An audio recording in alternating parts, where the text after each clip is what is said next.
Okay, welcome to everybody here. Sarita ji has already given a lot of introduction, so I will leave that part, except that I'm based in Gurgaon.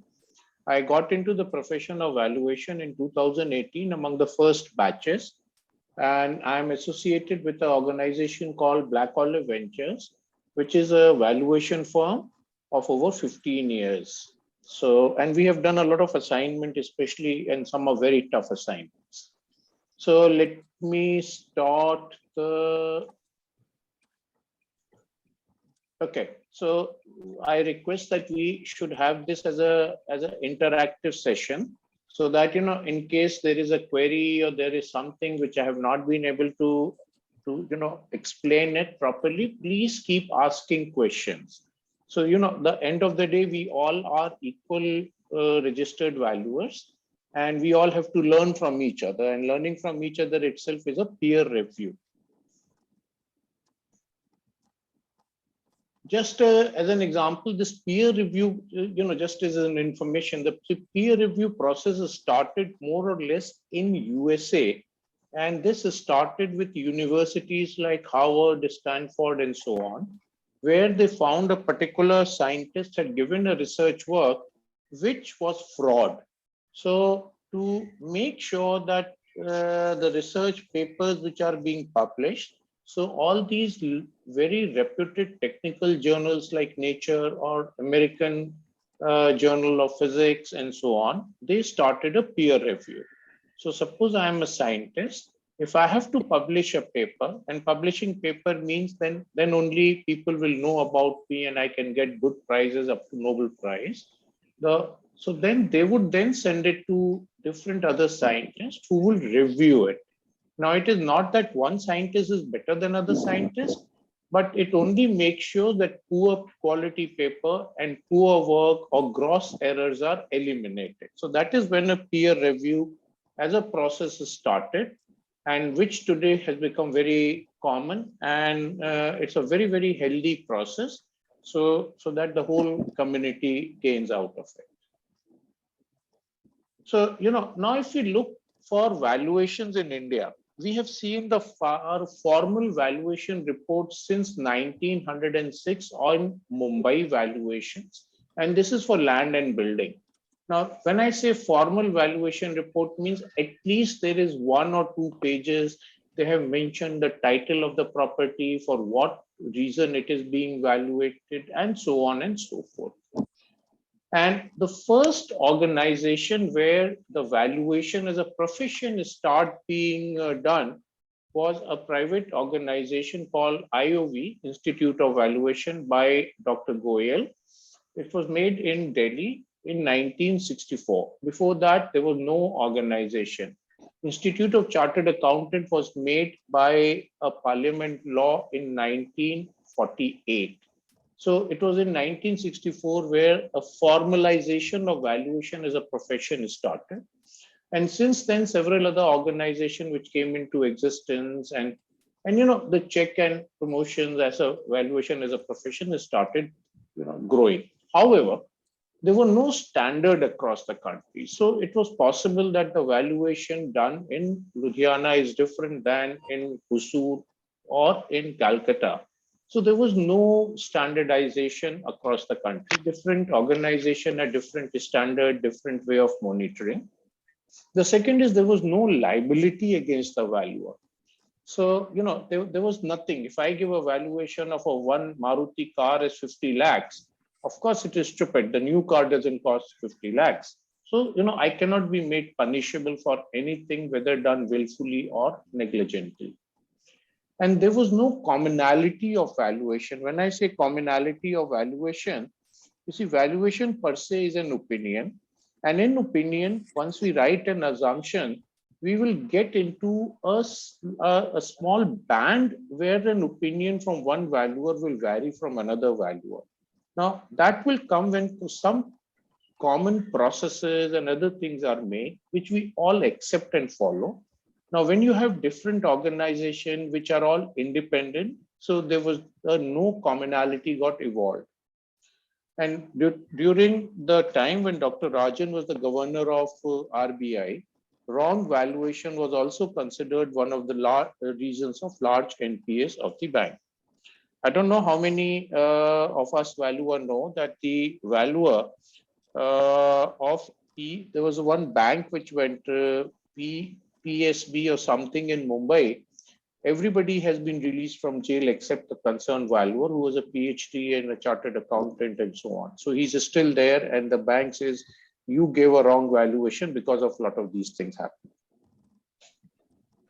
So now when we look into the progression of this as a profession, then an international valuation standard committee was formed. This was formed in 1981 in Melbourne. And there it was started. And in 1981, the UN accepted it as one of its economic organizations. Just a minute.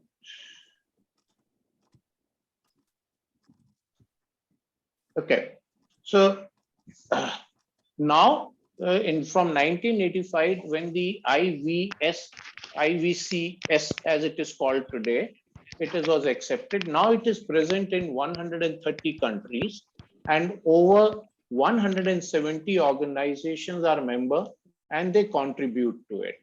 From our side, India side, IOV is a member. They are member, plus there are a few individual members also.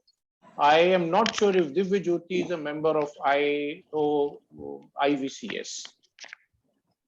Now, yes, sir, we are We are member of IVSC. We are members. So we have mentioned the membership. So Divya Jyoti is also a member of IVSC. So now you can imagine a small organization which started with 9 members. Today, it's a very difficult, it's a very dirty slide, very big slide.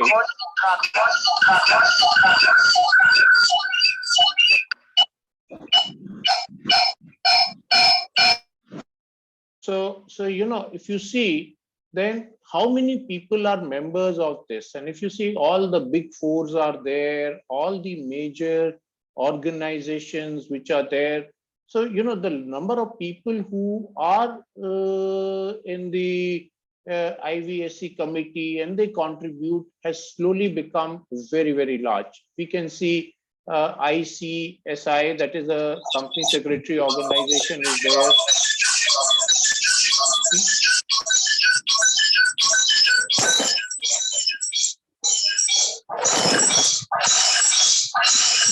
Please mute.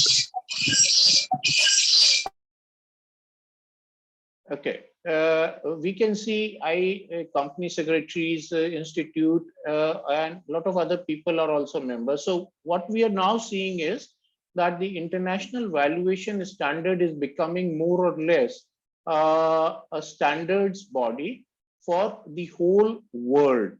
Now, this is not a regulatory body. This doesn't regulate anything. This is not a body which is forcing to anybody, but this is something which is creating a common platform across the international community so that the valuation as a profession can become far more professional and common, and understanding is common. I also see companies like Bloomberg, which are pure media company in financial, also being member on there, and JLL and so on. So, you know, you can see there's a huge number of organizations which are there. And in India also, we have now considerable organizations. Then what happened, the first company law, which was made in 1856 and then changed, and the last one was in 2013. They were the first time when valuation was recognized as a full profession, equivalent to CA or company secretary and so on. And there is, of course, the Institute of Valuation as an independent regulator has to come. But before that, IBBI was given the task to make the rules and procedures. And now what IBBI decided was a 3-tier structure.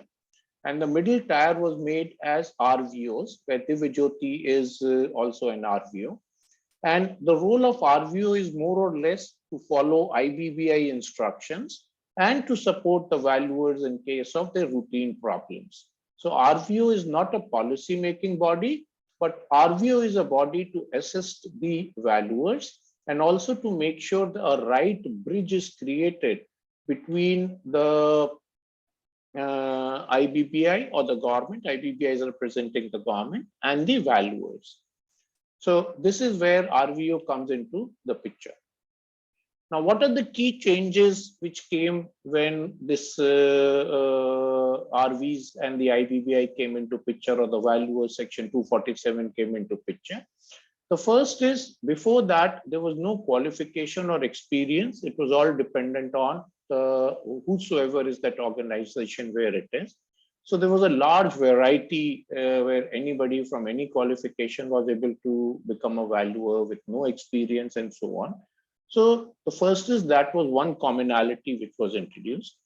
The second is a 50-hour course was introduced, which we all have done. We have gone through it, and well, I'm gone through it as a student and also do it as a faculty. It is not an easy course, and the 50-hour course only tell us the course is very wide. Then, of course, there is an exam, and in exam, still only 11 to 12% people pass. There is a large amount of failures which are happening in the exams, which are still there. So it is again filtering out process. There are that the valuers who are becoming valuers have got a minimum standard. And then we have CEPs. The CEPs are continued education programs, and this is one of them. And I have personally attended CEPs, and I have conducted CEPs as a teacher like I'm doing now. And CEPs I found are extremely good because this gives us a chance to interact and to gain good experience from each other's experience. You know, I can't have all the experience, but together we have a much better experience. So if we share it together, then it is always good. All this Zoom, etc., I don't think it is going to last for very long, but till the time it is, then the cost will be lower. But once you have the physical CEPs, then a lot of, you know, we make a lot of friends across India, and many things also happen which are very good. So that will happen. Then you also introduced a code of conduct. And in the code of conduct, what to do, what not to do, and so on. Recently, I was doing a CEP for some RVO, where one of the members started becoming a little unparliamentary and so on. The RVO took notice of it, and an action is being now taken against that RV, that during a CEP, you don't have to become, you know, unparliamentary, and the topic what he was taken has nothing to do with the topic of CEP, and there was no incitement and so on.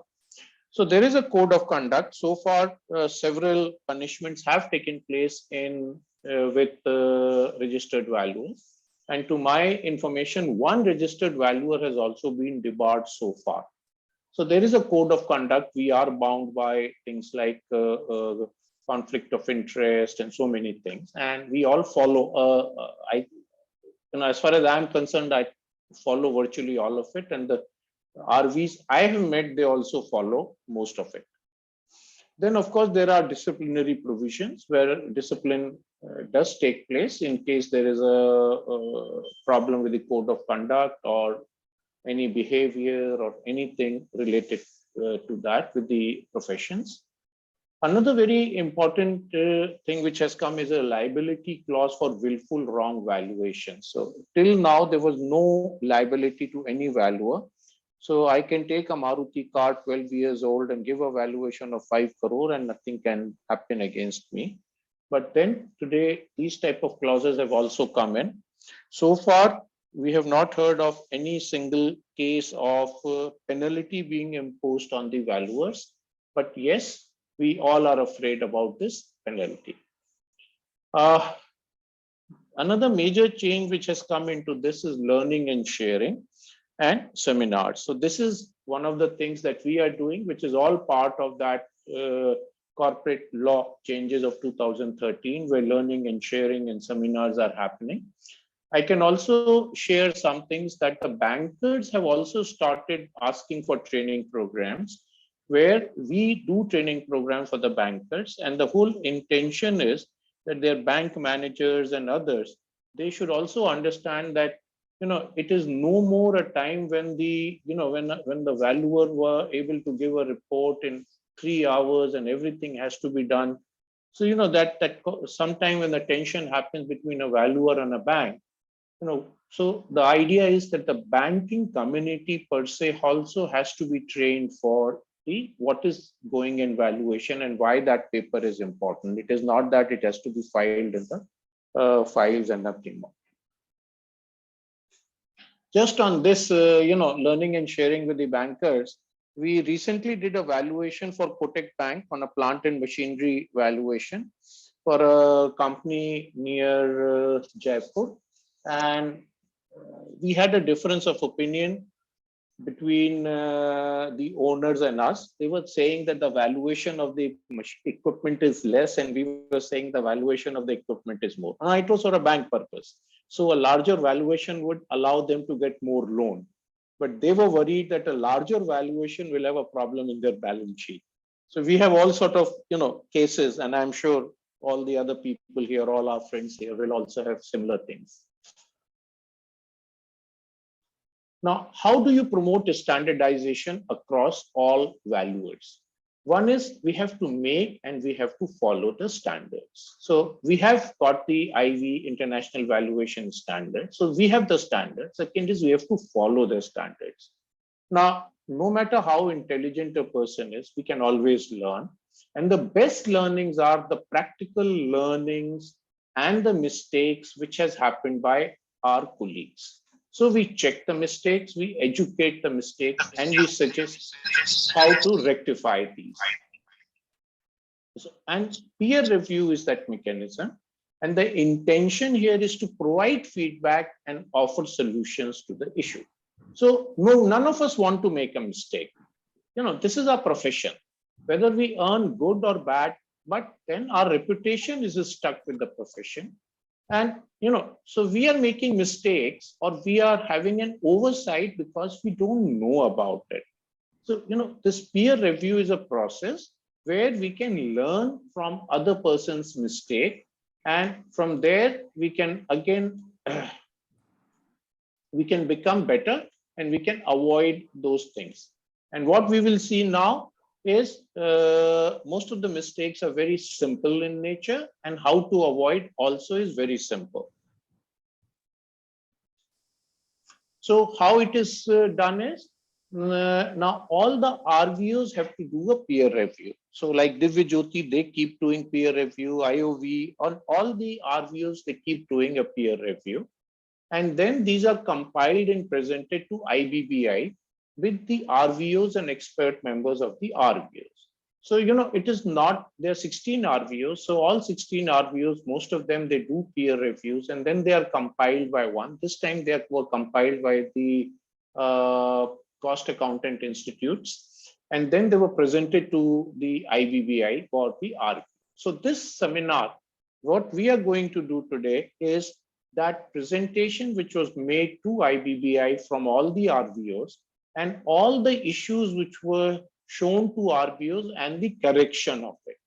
So it is a summary of peer review and the issues which we found from the peer review of 16 RVOs.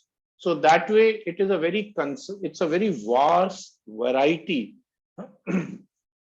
of issues which came up and which is being compiled and discussed today.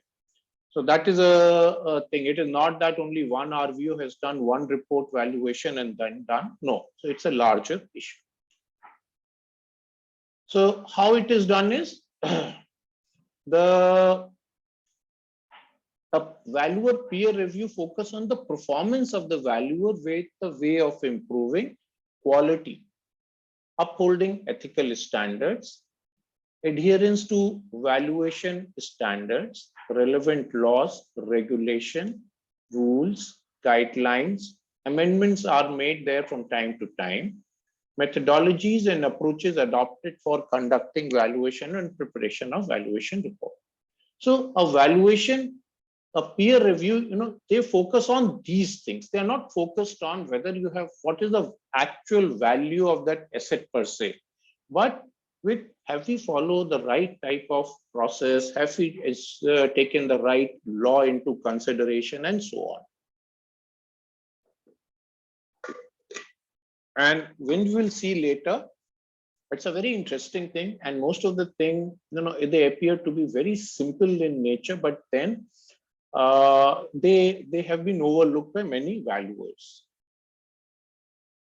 Now, what was the extent and scope? The extent and scope is compliance with the provision to be verified by reviewer of the company's rule, IVCI, and other applicable rules. So first thing is, is the report verified by, as a reviewer, peer review, and you can be a peer reviewer. Are they following the company's law or standards and other applicable rules, regulation, and guideline? Now, this other application, rule, regulation, and guideline, with the Black Olive venture where I'm associated with, they are mainly into property valuation, and the loan was applied in a bank.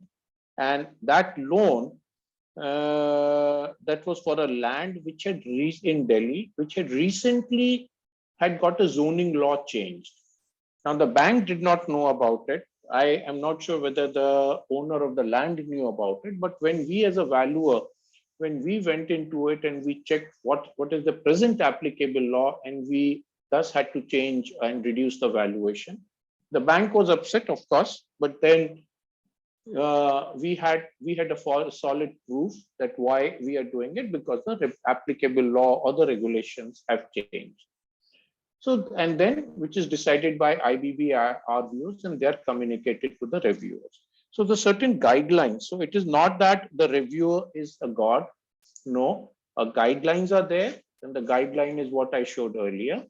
Then with the guideline, they are communicated to the reviewer, and reviewer has to then go and have a look into that. He's not a super expert. He's not a teacher, giving marks to the person whose report it is.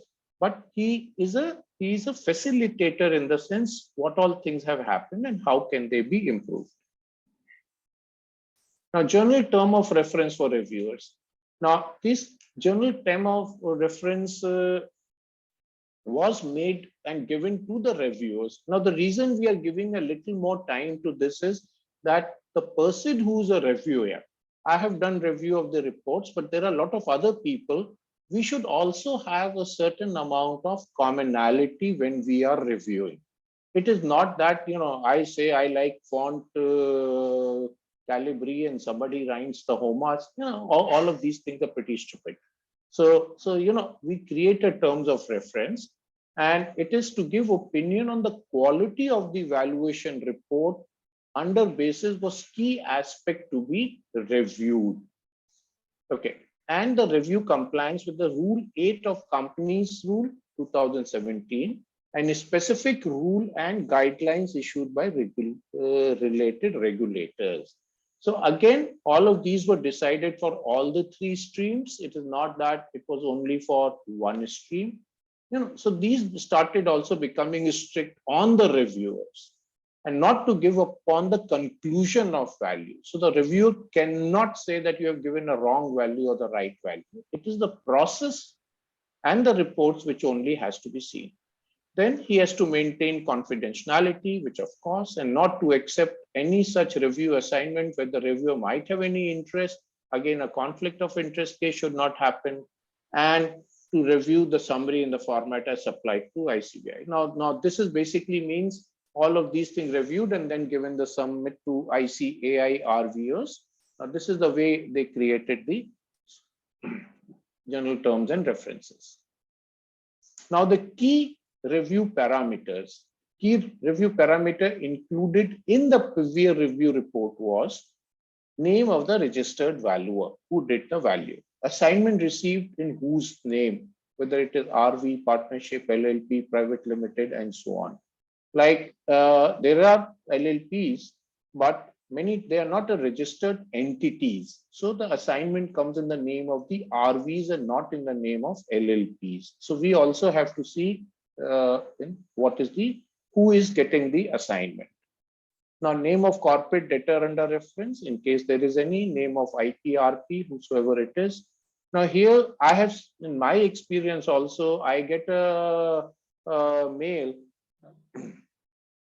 on doing the what you call quotation of the for doing a valuation for under IBC, and the date of valuation they write is wrong. The date of valuation is on the date they were appointed as the IP. So all of these things, even if they are wrong, then we have to tell them what it is.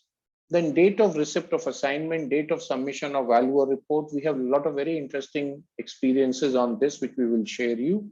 The valuation date or the date on which the value was given, the approaches adopted, and methods applied, key inputs used, fees received, and any other comment. So, there's nothing very great we are talking about here. But the variation in the reports I have personally seen, and all the RVOs have also seen, is very interesting. Now, key aspect considered in peer review. Now, in peer review, again, does the following thing happens on the reports: background information of the asset being valued. In one of the reports, not me, but somebody else was reviewing and we were talking about it. The background information was, we went to review the factory at Baddi is near Chandigarh. Now, that was all it is. So, no, this is not what is expected out of it. So, background information of the asset being valued. Then purpose of valuation and valuation appointing authority. Now, every valuation has a purpose and there is an appointing authority. I'll also come to several very interesting cases on both of these two things later. Identity of valuers and other experts involved. Disclosure of conflict of interest. There are many cases where the disclosure is there, but equally many cases where disclosure of conflict of interest is not there. And when we are writing report, we cannot say we have assumed this. There's nothing like assumption. Then date of appointment, valuation date, and date of report. Inspections and investigations undertaken. Have we physically done the inspection, or what is the investigation we have done? Suppose it's an SNF valuations. Have you gone to the stock market data? Have you collected data for last 6 months, parallel companies, equivalent setups, and all the things which we know we have to do on the valuations. Nature and source information used and relied upon. So here again, we all have to get information where a comparison has to be done. Now, where is that information is coming from? So it is not that I am having a pan or a cigarette at 10 o'clock in the evening and somebody beside me tells me, "Ki boss, Reliance ka result acha aayega," and I rely that as an information. So, we have to write out where the information is coming from and why it is being relied and so on. Restrictions on use of report, if any. Now, this is a major issue. Again, we will talk about it more later. We have seen this issue. This is a risky issue for the valuers. So we have to be careful on this. So, and major factor considered. Conclusions, caveat, limitation, disclaimer, and so on, things which are for the valuations. Another thing is compliance sufficient to communicate to intended user, which is scope of valuation assignment. I know of cases where valuation was, there was a very large factory. The valuation was only for one part of the factory, and the plant and machinery and the land and building valuer who went there, and they said, "Come on, yeah, we are here. We'll value the whole plant for you in the same fees." So please don't be so excited about it. So scope of valuation assignment, the work which is performed, conclusion reached, and principal reasons of why did you reach those conclusions. We also have to be mentioned on that. Okay, any questions so far? Anything? First, is technology okay? Am I audible? Is my speed of communication okay? My English okay? And the content, any questions on that? Yes, sir. You are clearly audible, sir. Okay, thank you. Yeah, clearly audible, sir. Go ahead. Okay. Any other questions on so far, or shall I continue? Continue, sir. Continue. Okay, done. Now, who are the reviewers? Now, identity of the valuer to the reviewer to be redacted. So the reviewers cannot be that the RVO has given in to Mr. X. There is nothing like Mr. X. So the reviewer's identity has to be very clearly put on the records to IBPI, not necessary to public. Peer review to be experienced in the relevant field on the methodology. Now, what it means is you cannot put a SNF valuer to review a report of plant and machinery and vice versa, because both of them are experts in their field, but then they are not in the related field. So the reviews have to be avoided in that, and that's the job of the RVO to make sure that happens. Second is experience of the valuer. Now, experience of the valuer does not mean only the age of the valuer. It also means the type of assignments which is being done. That is why RVOs keep on asking for, our resumes, and some RVOs also ask for that you have to give the total assignments you have done in M3, M4, that we have just completed. So, that is where they know that who valuer is doing which sort of assignments. Now, reviewer may not have access to working paper, which is fine. It is not necessary that the reviewer gets all the working paper. I have reviewed, and frankly, I don't need as much working paper. It is sufficient. Review to be free of potential bias and give unbiased, objective, and independent opinion about the quality of the work under review. So reviewer is expected to be unbiased to the extent that even the name of the valuer is also sometimes hidden from the reviewer. So the idea is as much independence as possible. And reviewer to comment on the valuation report, whether it is objective or subjective, the language and so on, justification of valuation approach and methodologies. The people who have worked with public quoted companies, their all valuation, there is always a discussion which happens with the merchant bankers, sometimes with the stock exchanges and bankers and so on.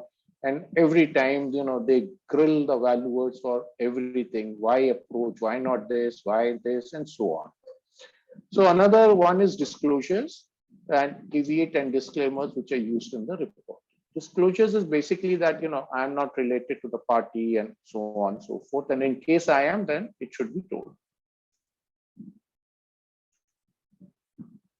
Okay, so now with this, we are going to start with what was the major, most important issue we found, or it was found by the reviewers in the reports reviewed. The number of reports reviewed approximately 100 plus across 16 RVOs, and the first issue, which was the biggest issue assigned, was dates were missing. Now there are 4 dates. One is the date a valuer get an assignment. The number 2 is the date of valuation. Now, date of valuation means on which date the valuation has to be given. It can only be a back date, cannot be a date after my valuation. Date of physical inspection if it is required, and the date of report. And we have to mention all the 4 things in each report. You cannot say that something is missing and so on. So these dates were missing and was found in virtually all RVOs. And from all the 3 streams, these were missing. Now let us look into it. In some cases, the date of valuation was different in the beginning and in between. So it was not consistent. So there were some problems there. Now let us look into some very interesting thing. Report date cannot be before the work order date. Now the work order you may get by email, you may get on a WhatsApp, but a work order date has to be before the report date. The formal work order may even be later,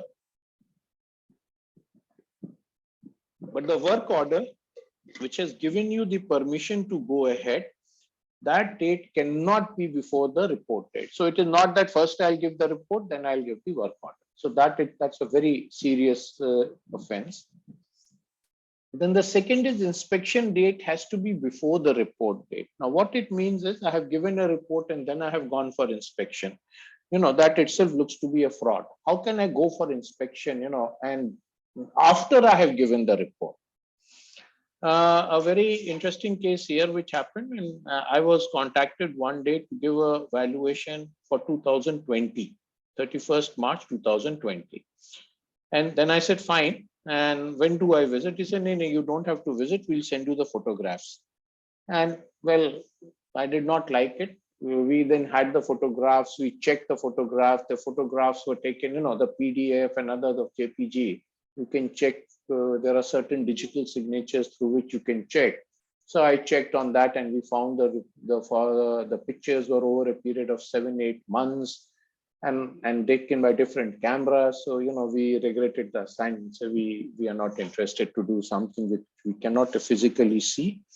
And the photograph itself is not offering any consistency. The another thing is date on which valuation is done cannot be in the future. Now, you cannot do a valuation of a property, what will happen in 2023.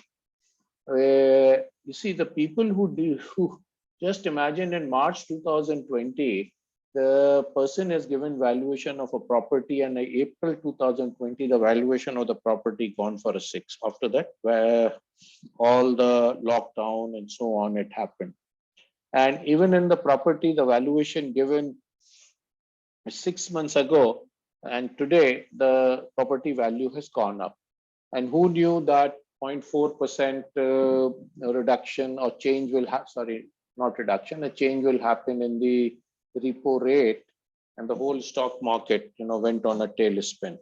So please, there is nothing like valuation of the future. It is a projection of the future. It is not a valuation. Valuation can be of a past, but not of the future. So if anybody says, please give me a valuation of the future, please be careful about doing that. So the first learning is, you please make all the 4 dates.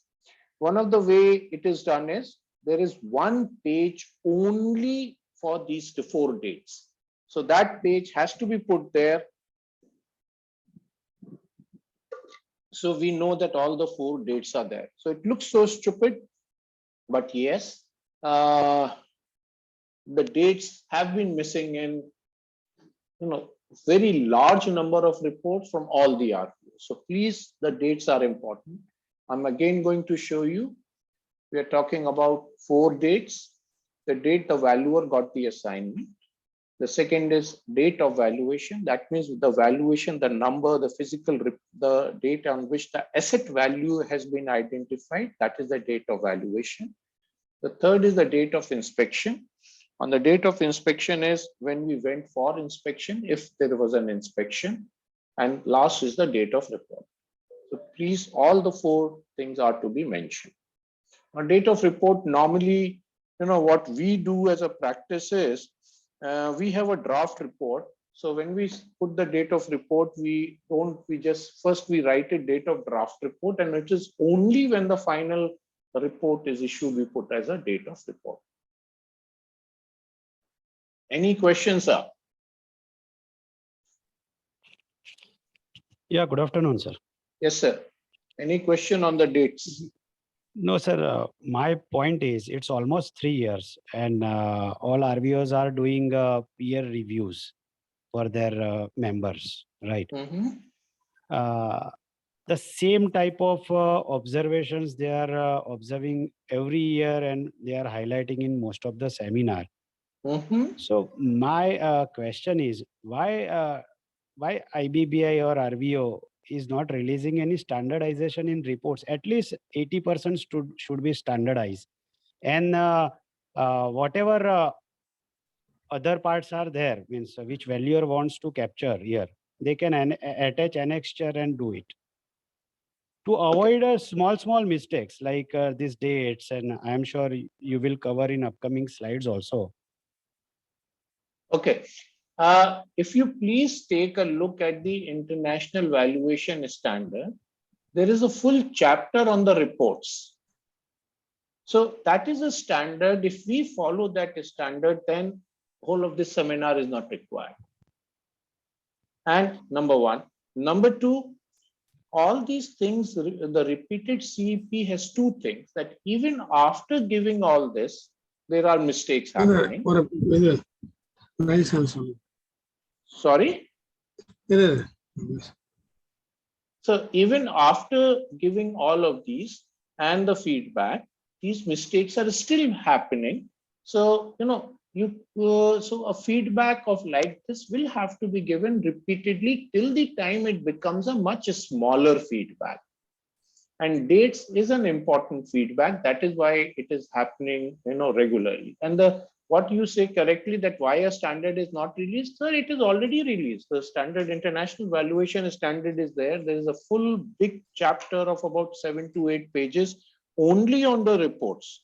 And the latest standard applicable from 1st February 2022 is on the internet, and you can get it, you can download it very easily and have a look at it. So there's nothing, it is not about the standard, it is about the people adherence to these standards. Okay, thank you. Thank you so much, sir. Yeah. Any other question on this? Excuse me, sir. I have another doubt. Yes, sir. So this is Adapun here from Chennai. Yes, sir. Regarding the dates, you had mentioned that first you should put the work order date for the when the assignment was given. Yes. Date. Then our valuation inspection date. Then our inspection report date, like this. My doubt here is, if I am getting a work order and we got the oral inspection first. Initially, we will get the oral inspection from the IPs. Go and inspect the property. If I am go and inspect the property today, and I am getting the mail by today morning itself as a work mail. So can the inspection date and the work order mail will be the same? Can we put? That is fine. No, that is fine. Okay. That is fine. No, most sir, of the cases we are getting only the oral inspection. Last time only they say giving the email. Sir, not only that, in the case of the bank, they give you the assignment at 12 o'clock in the afternoon and want the report by 6 o'clock in the evening. So, okay. So, there also a lot of things happen on WhatsApp. So, the valuer, he takes the download of the WhatsApp and attaches that in the report that this is what is your work order. Okay, sir. Got it. Okay. So you can have the date as the same, but please put the date. It is, don't say that, this is the date of report and finish. That is where the problems are. Okay, sir. Any other question, please? Yes, sir. Yes, sir. I will also Yes, just sir. want to make a point. Last Yes, year, sir. sir, this exercise was done, this process, and we have found that the observations were far more less as compared to last year. Last year. Okay. So what? But this year the valuers have become complacent and observations are, more this time. I don't know. Firstly, Sharma sir, we as a valuer have also learned a lot. So many things which may have gone overlooked last year, we are finding out more. The number of peer reviews have also gone up. We have also become strict on ourselves. So Yes, sir. So first, last year there was marked reduction in observation. Last year when this peer review was done, but this year we have seen that observations are more. Yeah, but sir, this is only as a feedback mechanism which improves the profession as a whole. Maybe this time we have obtained these valuation reports from different valuers, or they have given different valuation reports. That depends. Correct. Yes, sir. Good morning. Good morning, sir. Sir, one doubt regarding the photographs you have mentioned. If the work order is given along with the photographs and they say we want valuation within 2 days, the property is under dispute, you cannot visit. We didn't know the photos have been taken when and where. And the institution means bank they are asking immediately, and what type of precaution the valuer can take, even if at all the valuer is ready to give report. The photos are taken maybe before that, because that is a dispute property and they wanted a valuation. What kind of precautionary measure as a valuer can do if without inspection doing any report? Sir, a property, you Yes, may sir. not be able to allow to enter the property, but Yes. you can definitely go and see whether the property is existing or not. Yes. Is existing Number or one. not at that point? Yes, I understand. Yes. Number one. Number Yes, sir. two, you can see from outside what is the Yes. approximate area and the built-up area of the property. Yes, sir. Okay. Yes, sir. So even if you are not able to go inside, there is still a Yes. lot of physical verification possible of the property. For example, if you go there and talk to some brokers nearby, they will give you so Yes. much information about the property that you know Yes. whether you are being trapped to give an assign to a value or is it a genuine thing. Yes, No, sir. I got a call. I got a call at 11 o'clock in the night to go Oh, in at 11 o'clock by a chartered accountant.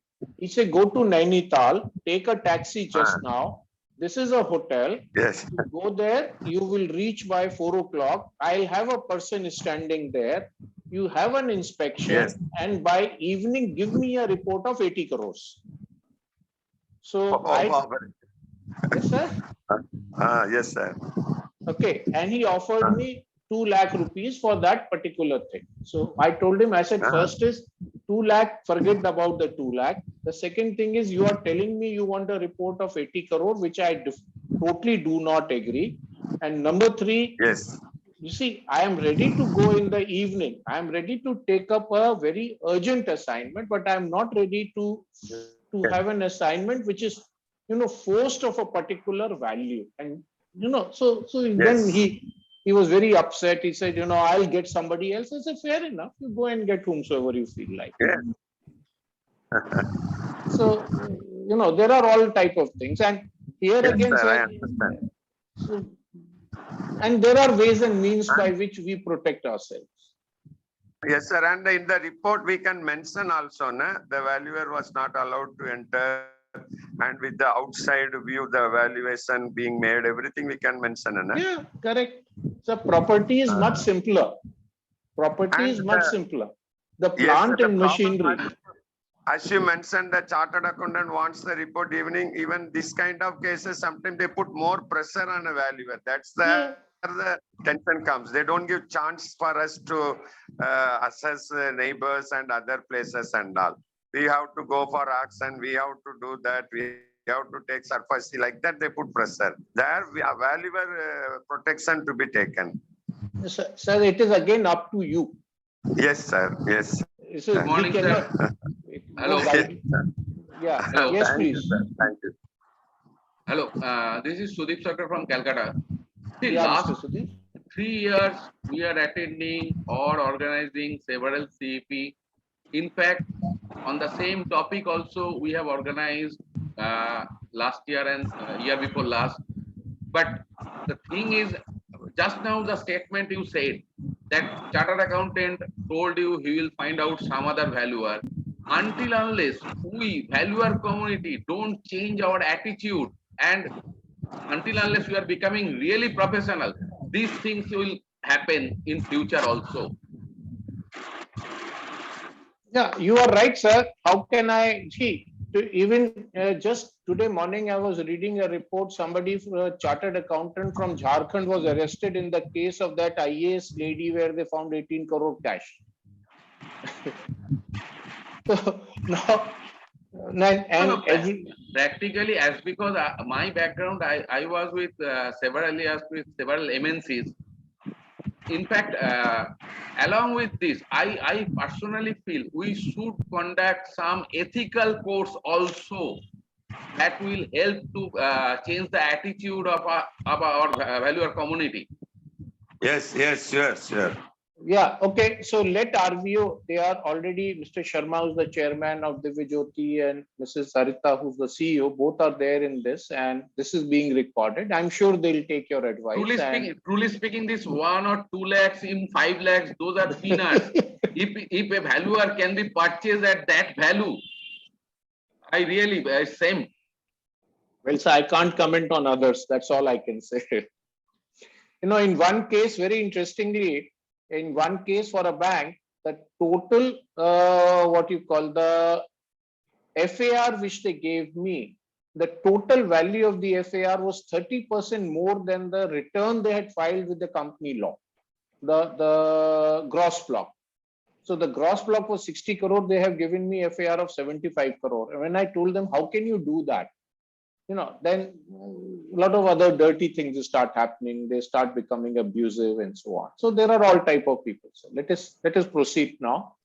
Now, second thing is missing page numbers. Now, this looks very stupid, but this was also something which was found in most of the reports.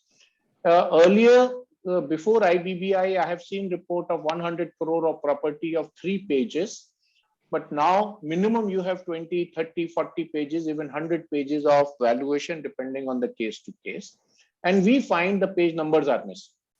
Now, this is something which is very uncomfortable, because if anybody takes out the page and done, or it can happen. And in Word, there is a provision by which you can write like page 2 or 4 or like this. So in this case, if there is any page number which is missing, it can be known throughout. So it can be known very comfortably. So this is a very easy thing. So my request is, please don't, for any report, please, just take careful that, go to the header and footer. And in the footer, you put the page numbers. It is also advisable to put your name and IBBI number and so on. So, if somebody wants to make a copy or take out one page and insert another page, it can be easily found out. Mr. Agarwal, I have a question. Yes, please. Yeah, I'll just go back to previous discussion. We were basically talking about land and building valuations and all that, and you took up the matter regarding plant and machinery. Now, I have a question. There is a client who is having some 13, 14 locations and want to get piled up inventory for the last, say, 8 or 10 years. They are basically into service industry and selling equipment, so that they have spares and all that. So practically, it is not feasible, to visit all the 13 locations, and moreover, the kind of spares he is talking about, they run into somewhere around 15,000 units, you can say. So in that case, what can be done? Okay, I'll give you 2 or 3 alternates, and we have faced these issues, and several colleagues have faced the issues. The first is, when you are talking of 15 locations, we can always find another registered valuer of the location, and we can tell, can you help us out in this? And for a small fee, we help out other valuers. Similarly, they are also ready to help us in doing a physical inspection. And a registered valuer, doing a physical inspection is far more comfortable to me. So that is number one. Number two, and the 15,000 or 20,000 or even 1,000 spares, impossible to verify. We are not taking inventory for the third party. So the best way there is, take the total value of the spare, ask them to give it to you on an Excel sheet, not on the paper. And on the Excel sheet, on a random number basis, just take out inventory of 8 to 10 or 15 items. And in case all of them are correct, we can very comfortably assume their inventory is correct. Oh, that is okay, but now the issue is that 15 locations are there. The total inventory value is, say, somewhere around 3 crores. So he is going to pay for that valuation to the amount which is comfortable. So appointing 13 registered valuers, our colleagues, that is not financially, it doesn't correlate. So now what you trying to ask me is, sir, I will sit down as a plant and machinery valuer. I won't visit except for one site. I won't visit 12 sites, and I have to give a report. Please tell me, how do I protect my back? That is the question, but at the same time, because actually the total inventory cost and the sales are somewhere around 1,200 crores, and the inventory for which he just want to have a revaluation, he just want to sell it away. The value capitalized in the books is 3 crores, no, and there is no depreciation as because it has been piling up. So the final value may be say somewhere around say 20 lakhs. So appointing 13 valuers, our colleague. Okay, now I understand. Now I Yeah. understand. So I am assuming these inventory are of machine spares. Yes, you're right. Imported machines, equipment which have been struck up. And since they are struck up, the spares were never used for maintenance and all that. So now they have become obsolete. Okay, Because now these were bought between 2009, 10 till last year. okay, so now I understand. First is all the plastic part, the value is 0. Anything which is more than 2 years in plastic part, it has already deteriorated beyond anything. All the other parts, which are steel part, now one can take a thumb rule. A normal thumb rule can be 200 rupees a kg. On a 200 rupees a kg, the original purchase price, you get a total kgs, and then you convert it into the spare part value as per the scrap value today. So, that is a way by which it can be done. And you can mention all of this, and it is a fairly accepted procedure. And they have to, again go back to their books as on 31st March 2022, and that value definitely is going to be much, much lesser than what basically we do as per IBC 2013. The residual life 5%, and since they have never been used, they have become obsolete. The value is say somewhere around 1.5–2%. That is acceptable. That is acceptable. Yeah. Why are you see? Please, if you look into the valuation as per the 5% residual value, then at least in plant and machinery valuation, nothing is going to work. Agrawal sir, with your permission, can I say something on this? Yeah, please.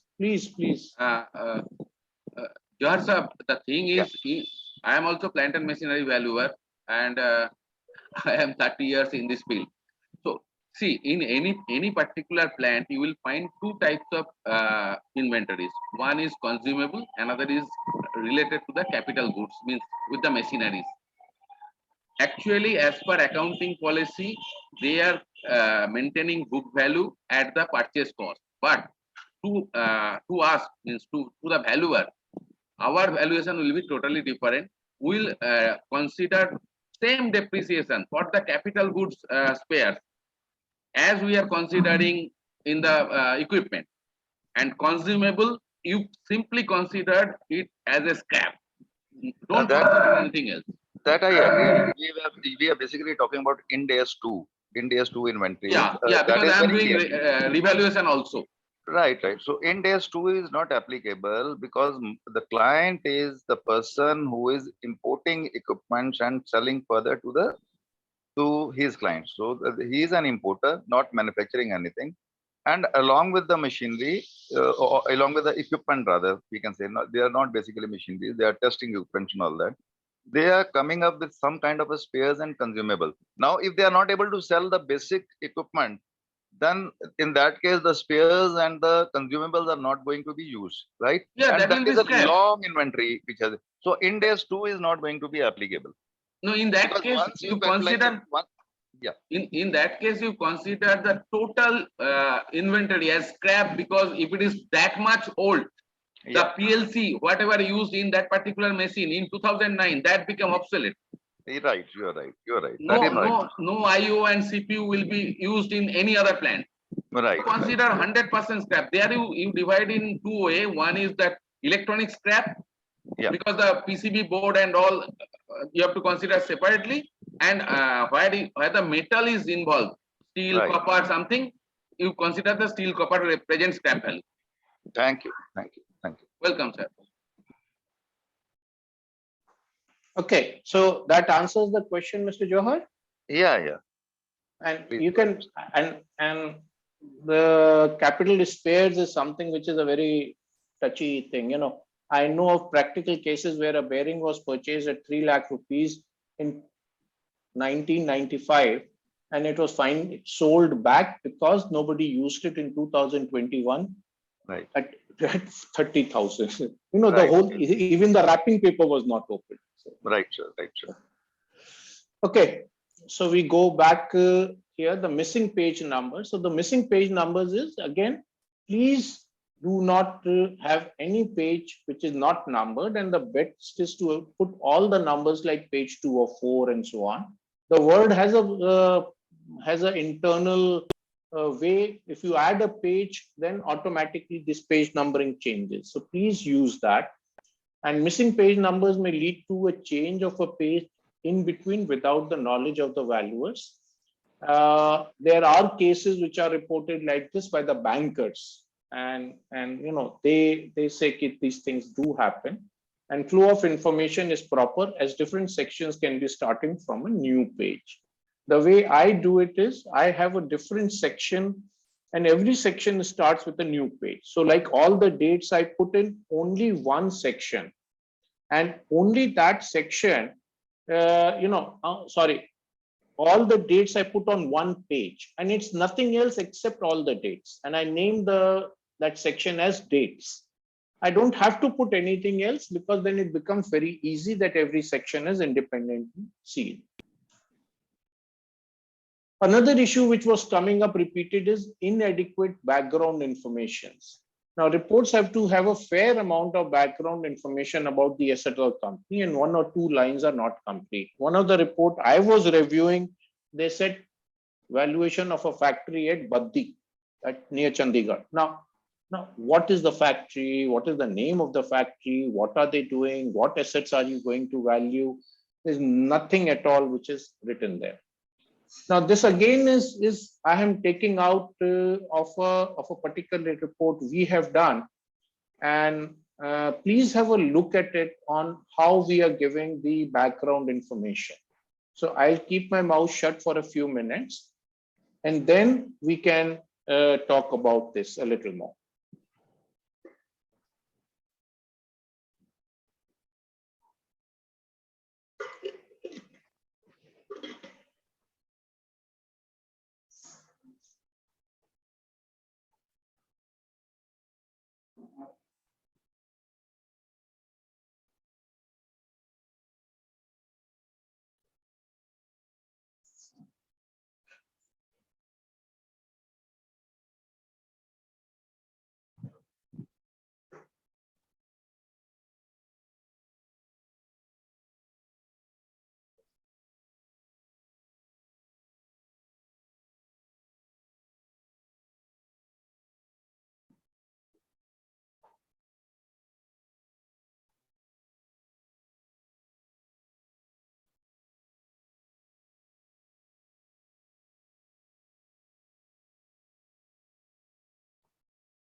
Okay. Any questions, sir? Now, this is the type of property details that we have. This is our report, our company's report, which we have given for the valuation of JNPT Hospital. So now this is the first thing where we start having. Now here we have given what is the property, the location, we have given the exact latitude, longitude, which you can very comfortably get from the Google Maps. Now, the nature of assignment is also very clearly mentioned. The nature of the assignment is to determine the valuation of hospital as on date of site visit.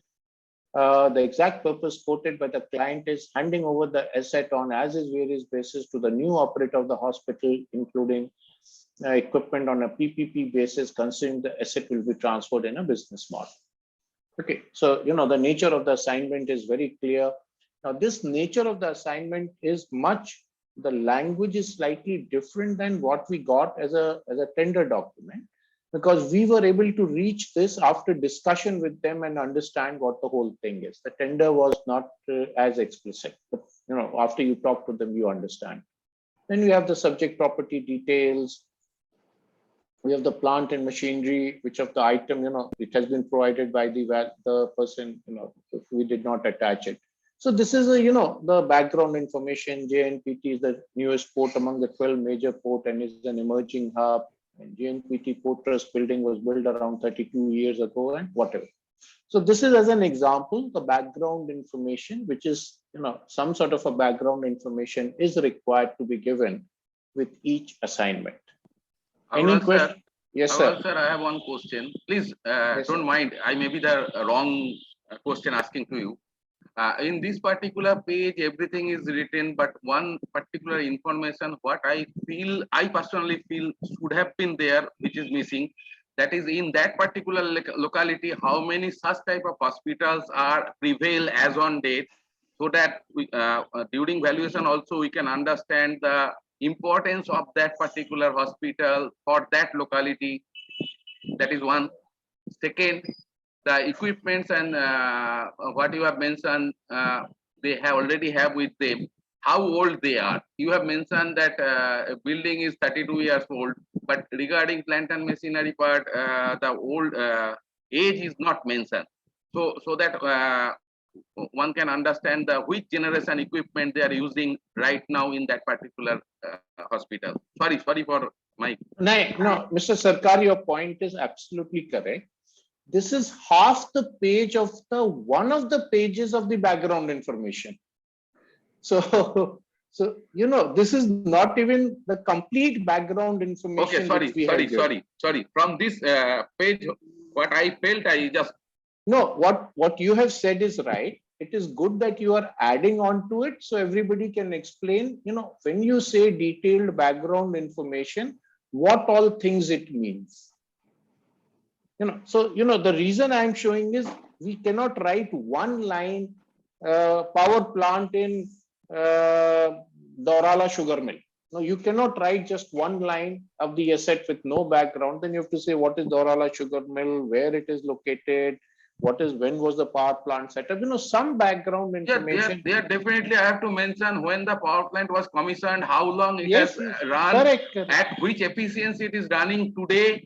Correct. Why they are planning to dismantle or scrap that one. All these things I have to mention.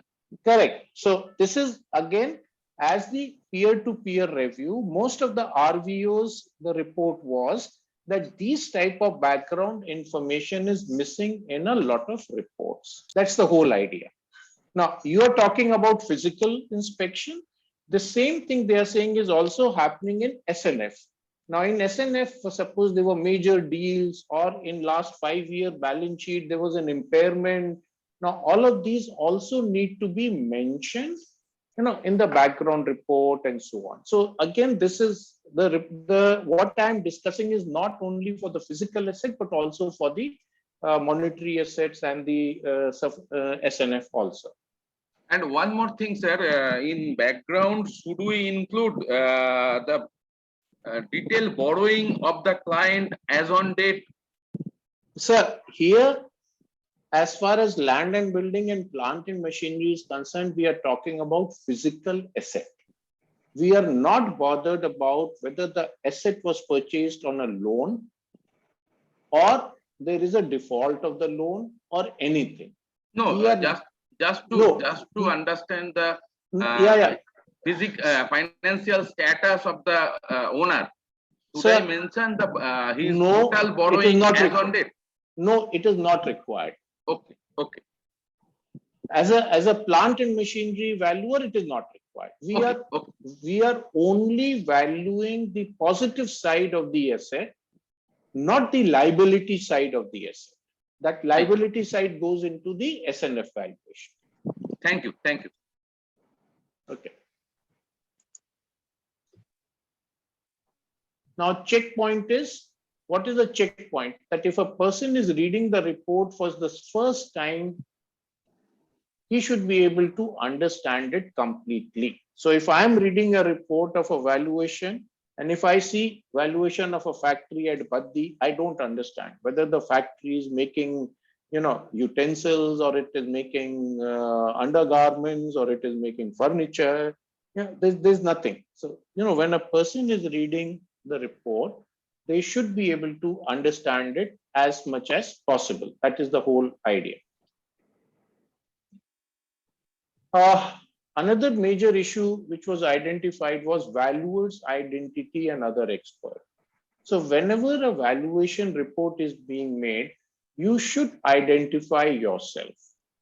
I have seen the best valuers of the country. Now, when I say best, I'm only taking by the number of assignments they do. Now, there we have seen they always add a resume with a small picture, and they also add their IBBI certificates in the whole thing, as in the annexures, that is.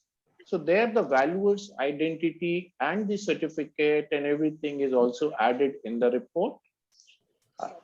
Plus, any experts that have been used, their names and their background also has to be mentioned. And we use experts a lot of time. We are not experts. So it is no harm in writing that names. When we use experts, there can be two types. One is a technical discussion. Other is, where we have actually hired them to do to give a report. Now, when we are hiring and give a report, then the copy of the report gets attached to the final valuation report. But in case we are only having a discussion which is more than substantial, like for example, in valuer community, I also get a call, boss, there is something like this. How do you think I should do? Or what is your suggestion? So, whatever comes to my mind, I also give a suggestion. Now, we are not there talking about as an expert, there we are exchanging information or something. But sometime, for example, we were doing valuation for a rice mill.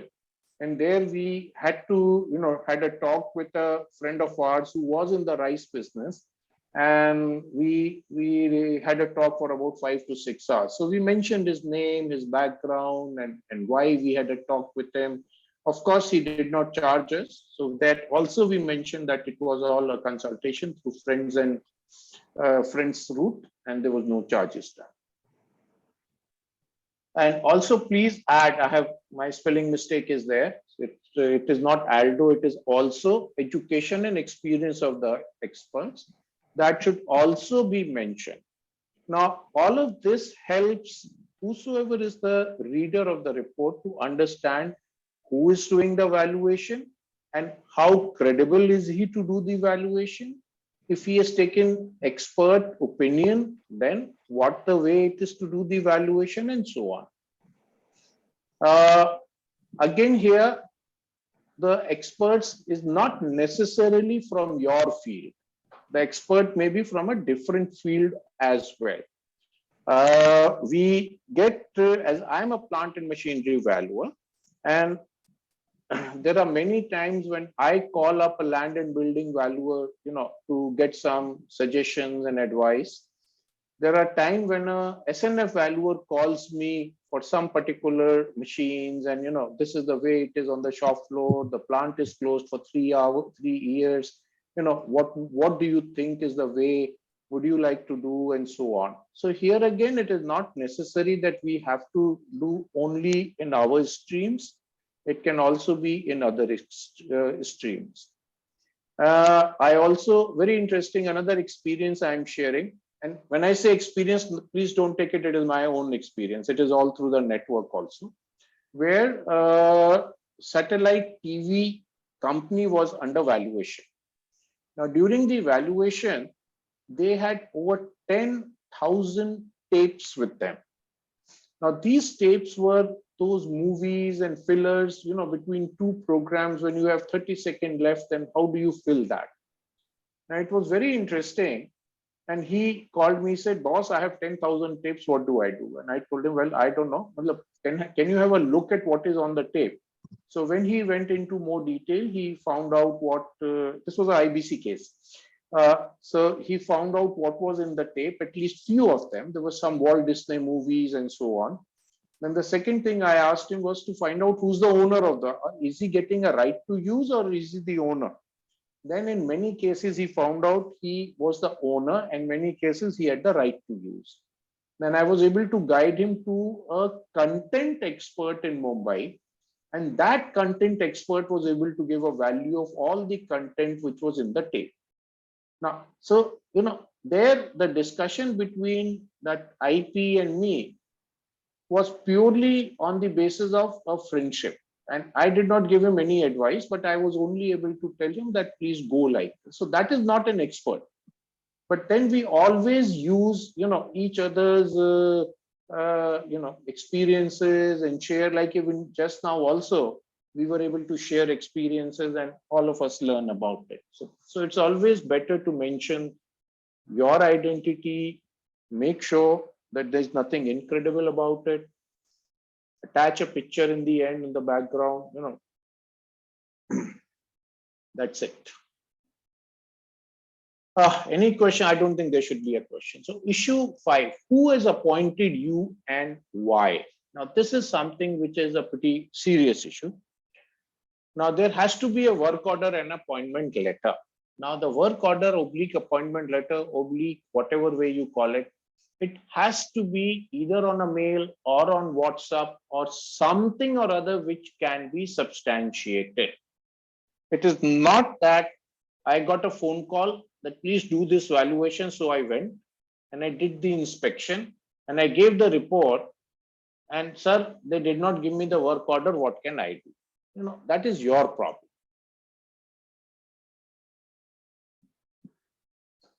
There is also, in case the client is not ready to give you a work order, then the best is you make the work order yourself. In case he is comfortable on WhatsApp, then make the work order on WhatsApp. What's wrong with it? And when you make the work order, then you say, sir, thanks for your discussion. As per our agreement, this has to be done for this purpose. All the things that you want, please approve. And if he says, okay, approved or whatever it is, that becomes your work order or an appointment letter. We have a very clear policy, personally, me and the companies, that unless there is a work order or an appointment letter, even on WhatsApp, we are not going to do anything. So it's very, very clear on this. Now, second thing is, who can appoint you? So one is the owners of the business can appoint you, which is fine. Representative of the company can appoint you, which is company secretary, CFO, or anyone like this. The third is independent CA on behalf of the client appoint you. Now this is becomes slightly risky, but anyway, there are independent CAs who appoint you. So I have one query over here. Yes, sir. So I've got one query over here. The appointing authority should be the audit committee or the directors? So as far as I am concerned, audit committee is not necessarily to appoint you. I am very comfortable if a company secretary or the CFO also gives me an appointment letter.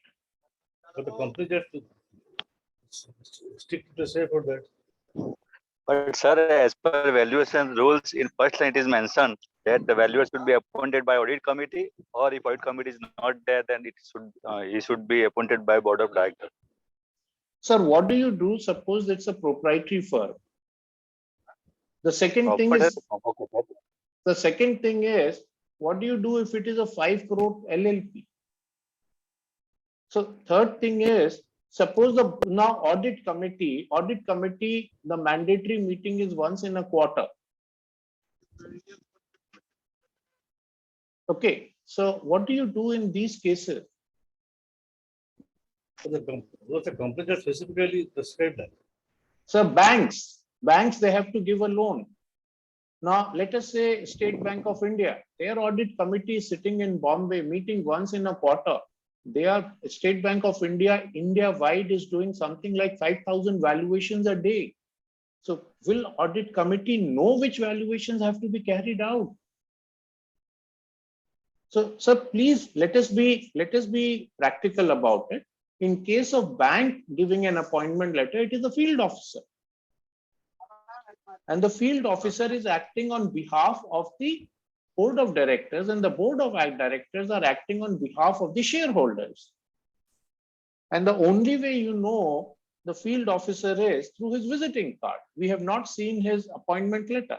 We have also not seen the resolution of the board that he is allowed to take valuations. So, let us be practical about it. Yes, you are right. The audit committee is supposed to do that. But in my 3.5 years experience, I have not seen a single audit committee doing it.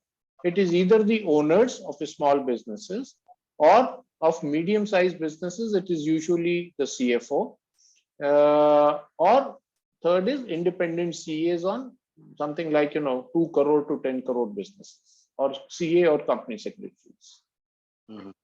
One more question, sir. Yes, sir. Fees should be compulsory mentioned in engagement letter, or we can mention that based on complexity of work, we can decide fees later. No, I could not understand your question, please. In engagement letter, fees amount should be compulsory mentioned, or we can mention that based on complexity of work, we can decide fees later in engagement letter. Appointment letter, which is signed at preliminary stage.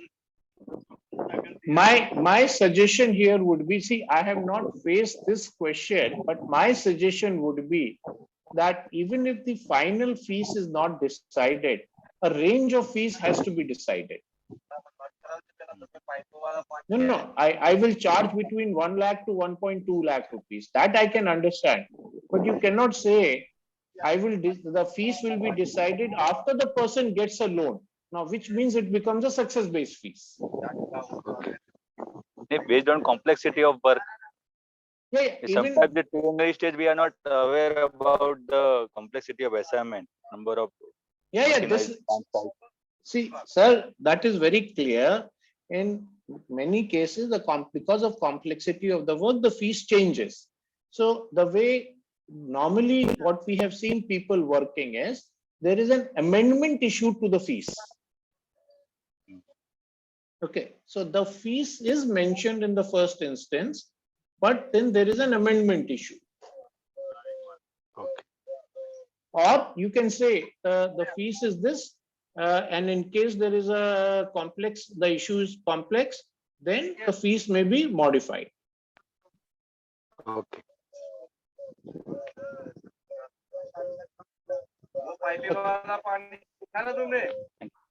Any other questions, sir? Nothing. Okay. Okay, then the merchant bankers, for their purposes, they also issue you appointment letters. When I say merchant bankers, it is a much bigger world. There are cases when one large asset, 200 crore asset, a factory from one public quoted company is being transferred to another public quoted company, and there's a broker in between who's handling the deal. So in these type of situation, what happens? First is there is a seller's valuer who does a valuation for the seller purpose. Then there is a buyer valuer who does the valuation as a buying purpose.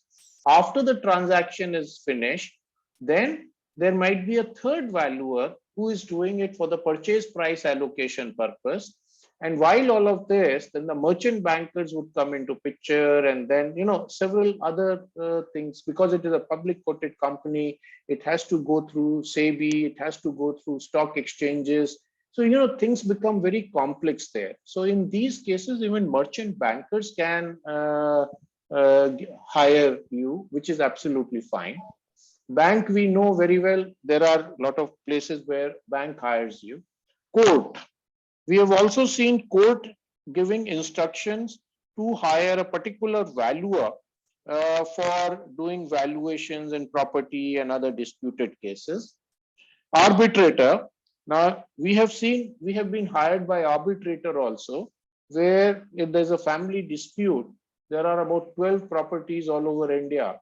And one party is saying the property is 10 crore, other is saying it is 40 crore. So the arbitrator says, forget it. You get me 5 quotations, and then I will give instructions on that. So arbitrator has hired you. Then IP is the insolvency professional. He hires, we know, under IBC. Auditors of the companies, they also hire you, where they say we want an independent report, and there are other people also. So, once what I'm again trying to put across here, that you may be hired by a large variety of people. So that is something which we have to be very, very cautious about, that it is not only I want the audit committee, or I only want the MD, or I only want the chairman. You know, we cannot be rigid about it. So there are large people. Yes, please. So if you are appointed under the Indian Companies Act or IBBI, then in those cases, the appointment letter has to be signed by the audit committee or the directors. Sir, suppose the valuation is being done for a particular, let's say a company is there, 2000 crore, public limited. They have a small factory in Bangalore, which they want to send to another company in Chennai. Now, this is not a case of IBC. Yeah. Correct? Correct. This is not a case of the company law. No. So in this case, if a appointment letter is coming from a manager finance, Okay. is it sufficient enough? Of course it is. That's all it is, sir. As simple as that. So we are rigid about the Companies Act and the IBC. No, sir, please don't be rigid. You know, even the Companies Act is not so rigid. What will happen is, now the buying has not taken place. Okay, so, or the selling has not taken place. So this is first an internal report. So there's another very interesting thing, which is practically, in Delhi, there is a wax museum called Madame Tussauds Wax Museum. Now, Madame Tussauds Wax Museum was owned by Britishers. They sold that whole company, including the Indian operation, to a Norwegian PE, private equity firm. Now, what was the price sold and what happened, I don't know. But we were hired to do the valuation of the Indian operations by the Norwegian company. Now, can I go and tell the Norwegian company, you make sure a board of director passes it and your chairman signs it? No, sir, it is only for their internal purpose. I am not at all governed by the Norwegian law. I am not governed by the British law. I'm only giving my opinion on the assets which I physically see in India. Correct, sir? Yes, sir. Purpose is most important. So you know, now these type of things, they keep happening. Every case is a unique case in many manners. My request is not to be very rigid about these things. Make sure that nothing is illegal. And in case you think, you know, what to do, best is to talk to the RVO. And RVO have got a network through which they can help you out on this. Any question on this, sir? Because this is something where there are a lot of problems have been seen in the report. Who has hired you? And the next question is why he has hired you. Sir, one more question. Yes, please. If LLP is formed for all three category of assets with three different register valuers, then any one register valuer can take assignment on individual capacity after forming LLP. No, see, let me explain. After forming LLP, now let us say you have an LLP of three valuers of three streams. Now there are two options. One is you have formed a valuation LLP only. The second option is you have formed a valuation LLP and you have submitted Form B to IBBI and registered a valuation LLP. Now there are two scenarios. One is three valuation have made a LLP. The second is three valuation have merged together and form a valuation LLP. In case the three people are independent, it's only a convenience working for an LLP without a valuation entity registered with IBBI. You cannot, then you have to take the assignment in your name. And in case the whole entity is registered with the IBBI, then even if the assignment cannot be in your name, it has to be on the name of the company. And even if the assignment comes in the name of your name, you have to, just say, please issue a amendment. We are transferring this assignment to this because of these particular rules. But sir, if assignment is only for SFA asset, then also you have to take in name of LLP entity. In case it is an entity, the whole LLP is registered as an entity. Yes, registered an entity, and also suppose any SFA assignment comes, then he has to take in name of LLP, registered entity, or he can take. No, he has to quote in the name of LLP. You cannot be part of a registered entity and do independent valuation. Both the streams are not available. You have to take one of the streams. Okay. But in valuation, it is mentioned, then whoever valuer sends report, responsibility is bear by all valuer.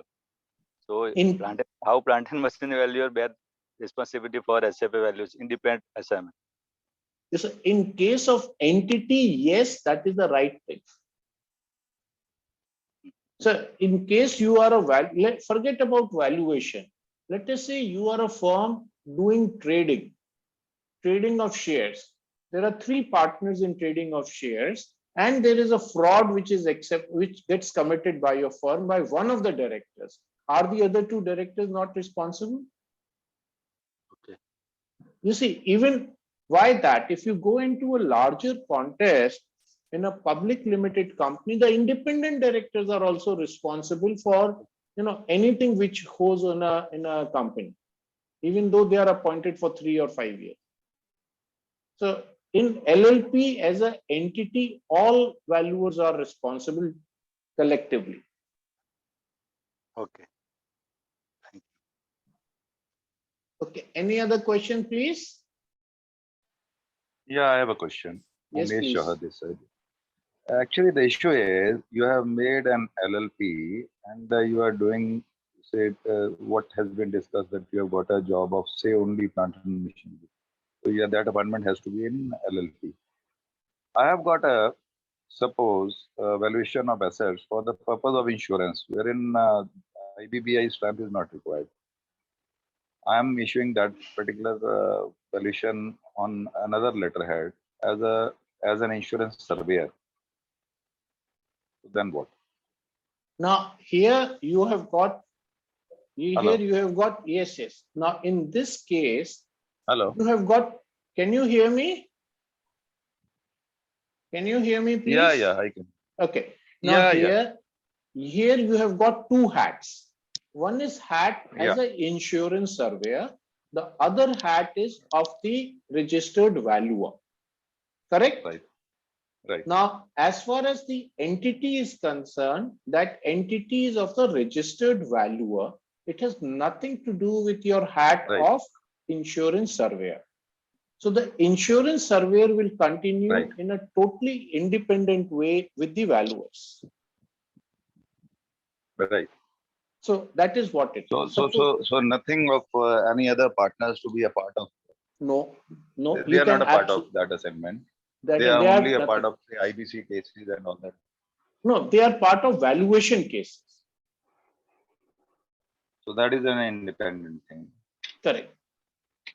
Now I'll give you another example, which is there with. That is what I'm saying. That is what I'm saying. Yeah. Yes, please. Yeah, that is what I'm saying. That in case of insurance valuation, they want to have an RIV value, reinstatement value. Now, reinstatement value is a value which is more than the capitalized cost because of inflations during past, say, 5-10 years. So there we have to revalue those assets on replacement basis as on date. So that LLP firm, is it involved in this particular job, or Umesh Johar is only involved? So you are signing this report as what? Umesh Johar. No, as a surveyor. As a surveyor. Surveyor, as a surveyor. Yeah. that certificate is not part of your LLP. Yeah, you're right. So I where can is do that LLP now. involved? So where is LLP And involved? that is what I'm saying. So Correct. in that particular case, there are certain, you are talking about two hats. I'm using black one, not blue one. Okay. Correct. So I can use both the hats for the job which has been assigned to me. Either I'll Correct. use that black hat or a blue hat. Am I right? Correct. Absolutely correct. Depending on the nature of job. Correct. Right. Thank you. Thank you. Okay. Another case, very similar to what you are saying. There are a lot of L&B, our valuers are architects also. So the architect's firm is different and the valuation firm is different. So they don't, they don't use both the things in the same firm. And the valuation firm is very restrictive. You can't do all the activity that you want. It is very restrictive on what all things can be done as a valuation entity. So that is very clear in the rules and in practice, that in case you are wearing 2 hats or 3 hats, it is only the valuation act which you have made as an entity will be used for that and not all the acts. Any other questions, sir? Yes, sir. Could you please explore the OPC of the valuer? OPC means? One-person company. One-person company for valuers. So frankly, I have not seen any OPC on valuers so far. Plus, there is no mention of a OPC. But why would you like to have a OPC as a valuer? So we want to know what are the advantage and disadvantage for comparing the OPC with the LLP. That is a different topic altogether. The best way as a is valuer, if I have to perform this company, or I have to make a company, so shall I go with the OPC or LLP? That is the reasons. Sir, for LLP, you will require minimum 2 partners. We understood that. But number 2 is both of the partners have to be valuers. Correct, sir. That correct. We know very well. Right. Now in OPC, you can make one person as a company and become a valuer. So the difference is, as a OPC, you can have even 1 rupee as equity and you can still be a valuer and register yourself as entity. I'm not very sure whether IBBI will agree to it or not. The whole idea of making an entity is where a group of valuers come together so that large valuations and risk mitigation and so many things can take place. Otherwise, bulk of the valuers, about 4,800 valuers, the bulk of the valuers are proprietary valuers. Okay, sir. No issue. Okay, so the idea of making an LLP or private limited or whatever is when you have more than you should have a few valuers who come together. Otherwise, even in OPC, the amount of compliance paperwork will become much larger. So Okay, any other questions, sir? Yeah, just wonder, may I intervene here? Yes, sir. Yeah, please.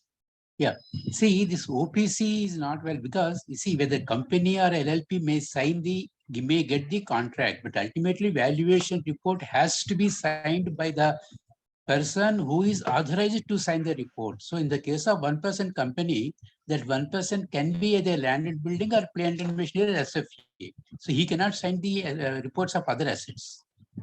You're right. Right. Yeah. That. See, But sir, there are cases where 1 person is a valuer for all the 3 class assets. Very rare. I mean, I am aware there can be 2 cases, but normally all the 3 is only, I think 1 or 2 people are there in India as of now. All the 3, only 2 or 3, I don't know. Very few. I can count them on fingers. Many of them are 2. Many of them are 2. But SFA, land and building, and plant and machinery, all 3 are only few, very, very few. No, I think there is only 2 people. Register as an individual in 2 different assets and register as a 1-person company for these 2 assets class. This is the question. So we have to cross check whether it is acceptable by the IBBI or the government, because the government of India is also given a approval to make a OPC by anyone. So why the IBBI has not accepted or he has not given any direction on that? No, you are right, sir. As far as the today's position is concerned, we have interactions with IBBI. There is nobody who has applied as a one-person committee, and the rules are absolutely silent. So, to say what will happen, I don't know. Also, sir, RVO has to take care of this, because as an individual, IBBI is not listening. So better it is the RVO has to take such kind of the cases to the IBBI. Anyway, once suppose you want to do, and whatever, who's your RVO, then you'll have to start fighting the battle with them, and maybe in few months you may get something out of it. No, you have used the correct word. We have to fight with the RVO. That is something a big concern to the RVs. No, there also it depends upon which RVO it is. There are certain RVOs where you can keep fighting it for 3 years and nothing will happen, and and there are certain RVOs who are pretty proactive, and at least they will discuss and so. Without taking any names, yeah, that is true. But taking such kind of the feedback during such kind of the CVP events, I think each and every RVO has to think and inform to the IBBI. What I can do is, I have good friends with 2 RVOs. I will raise this matter to the RVOs and request them to start taking some clarifications with IBBI. So at least the matter starts getting mentioned somewhere. What will happen, I don't know. So that is all I can say. Okay, any other questions, sir?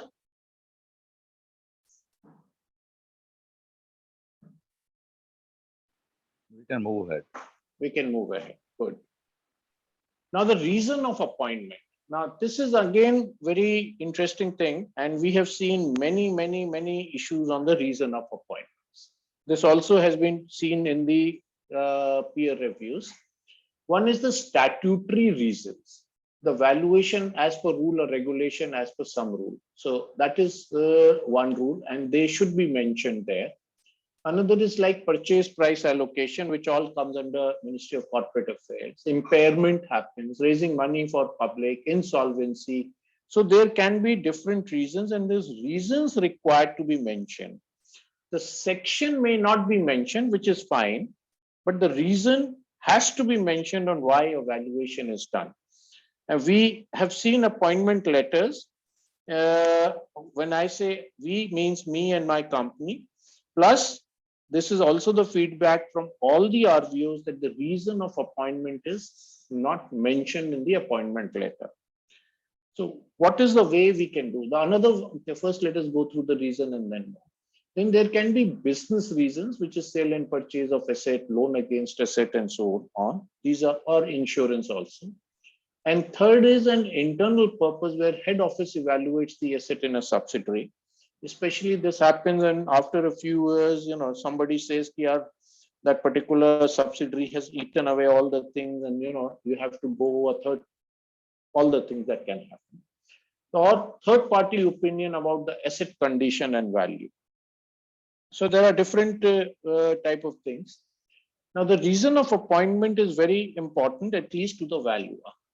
And most of the client are not well trained to give to put it in the right wording and so on. So the best way to do it is, after you get the appointment letter, please communicate and make sure the reason is clearly mentioned.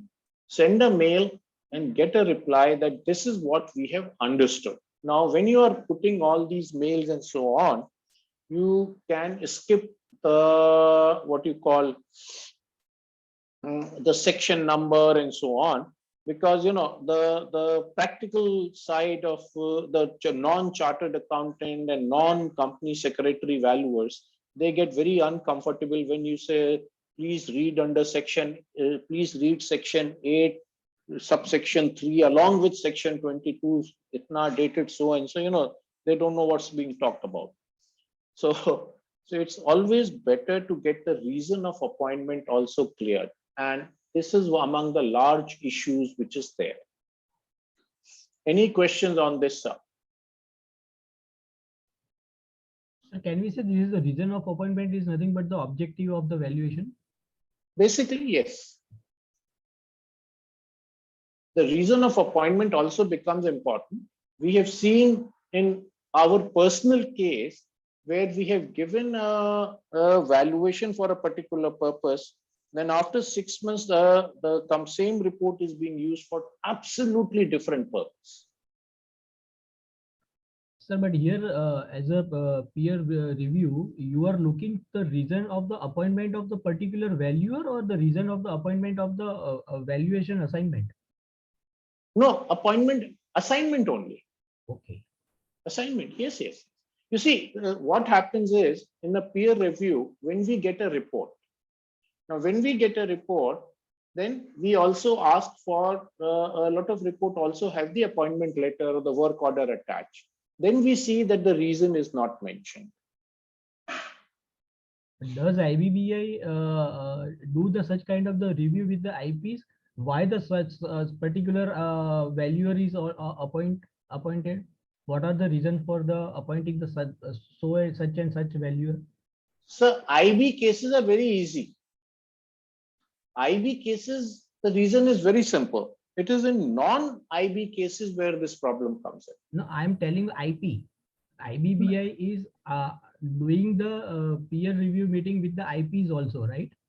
I don't know what is happening with IP, but the IP is issuing an appointment letter. It's very easy because that's a very standard document under section 24B and blah, blah, blah, blah. No, sir. My question is, does the IBBI ask the IPs what are the reasons to appoint a particular valuer? I don't know. That is IP. If somebody here is an IP, they may throw a light, but I don't know. But you know, the reasons of appointment are this comes in more for non-IBC cases, non-IBBI cases. For IBBI cases, the matter is extremely routine. So there, even the RFQ mail is absolutely routine. It is a copy paste. We get RFQ, you know, where even the signature was for some other IP than what to the IP who is sending it to us. So, you know, but it is the other reasons. And in case you don't get the reason in the appointment letter, and sometimes we purposely don't want to, you know, fight it out before we get the assignment because we want that assignment. So the best is get the order and then discuss it and then put a mail and get a confirmation. And all of this goes as part of the report. Sir, I have one question. Yes, please. Here you mention two reasons. One is business reasons, another is internal purpose. Are those reasons falling under company law? No, not necessary. Not necessary. Okay. No, absolutely. No, I'll tell you this. We have done several valuations where there was a sale or purchase of asset. So we are appointed as an independent valuer that please go and value that asset. You know, what is your opinion? And it was you are very correct. You are very correct. Then for this type of valuation, is it mandatory to take our unique number from rather VRN number from the RVO? See, the VRN number is being done only by IOV RVF. No other RVO is following it so far. There also the IOV RVF, the last number which I took on 30th of March, the serial number was 3000 something. Now, I know very well talking to the people there, this serial number generated is across all three streams. Now they have over 1200 valuers, and it is impossible to believe that only 3000 valuations have been done by 1200 valuers.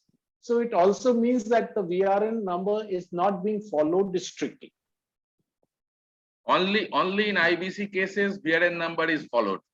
No, even there with other IBC, with other RVOs, they don't have a VRN number concept. Except for IOV, which I have also checked with several other. Divijyoti I know is not following. Then other RVO, CEV is not following, and so So this VRN is a very specific IOV RVF funda. But it is not from the IBBI guideline, right? As for today, no. So but it is expected to come as a guideline once the independent regulator comes. So it is an expectation. So you previously told that all the RVOs are not the policy maker. Then why IOV, RVF are making a statement of the policy and putting to their RVs? Well, on that is one. On the other side, if you are not doing, they are not penalizing also. So no, they are penalizing. I don't know. Indirectly they are penalizing. That's what I understood from my colleagues. No, I work with IOV also, and a lot of friends are there from IOV. To my knowledge, they have not penalized anybody. Unless and until Vinay Goyal and he has a problem. Vinay Goyal is the CEO there. Then it's a different case altogether. Plus, of course, there are some very critical valuers India-wide, without taking any names, which have a problem with all the RVOs.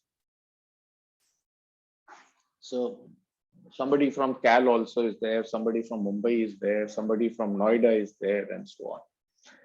Okay, it's only 5 minutes left for the lunch time or the first session. Any questions, any feedback on the first halfway mark? Anything, did you enjoy the session? Are we going at the right pace? Yeah, I personally enjoyed this session and our detailed discussion on each and every topic. Really, it was good. We are meeting again at 2:30, sir. Yes, sir. This was very good session, sir. Oh, very good. Chaliye, if there is nothing else, then let us now move for our lunch and that is better, sir. All of Sunday, us are very hungry. Sunday 1 hour of sleep and then we meet at 2:30. Okay, so we are disconnecting. Okay, sir. And at what time we have to rejoin? 2:30. What time we have to 2:30. With the same link, we same can connect. link. Yes, yes, same link. Okay. Okay. Thank you so much. Thank you. Right, sir. Thank you. Divya ज्योति की तरफ से क्या है जरा lunch में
Haji sir, shall we start?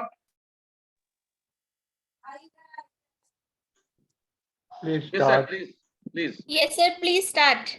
Yeah. Okay, so the reason of appointment, we had discussed this earlier, and let me go through it just quickly. So एक वो flow बन जाएगा. There can be a statutory reason, there can be a business reason, then there can be internal purpose, there can be other purposes. And for statutory, this is the valuation as per a rule or regulation of some rule. There are also many rules which are not in company law, which are made by SEBI, and also where valuations are required. So any rule where a valuation is required becomes a regulated. Then purchase price allocation, which also, whenever you do the purchase of an asset takes place, then a third party valuer's report is required on which gets allocated to the balance sheet.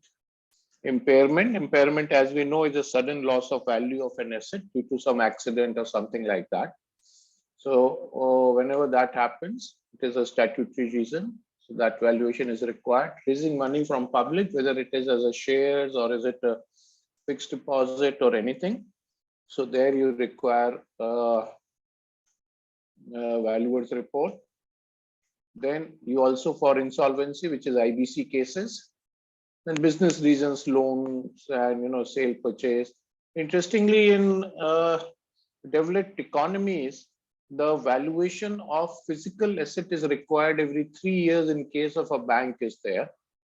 And in case of a public quoted company, public listed company, the scrap sale has to be done after valuation is done. So let us see if in India that comes in, then we'll get some more business. Now here, what we have to be careful, the reason of valuation has to be clear in the mind of the valuer. The first thing is, at least you should know what you are valuing for.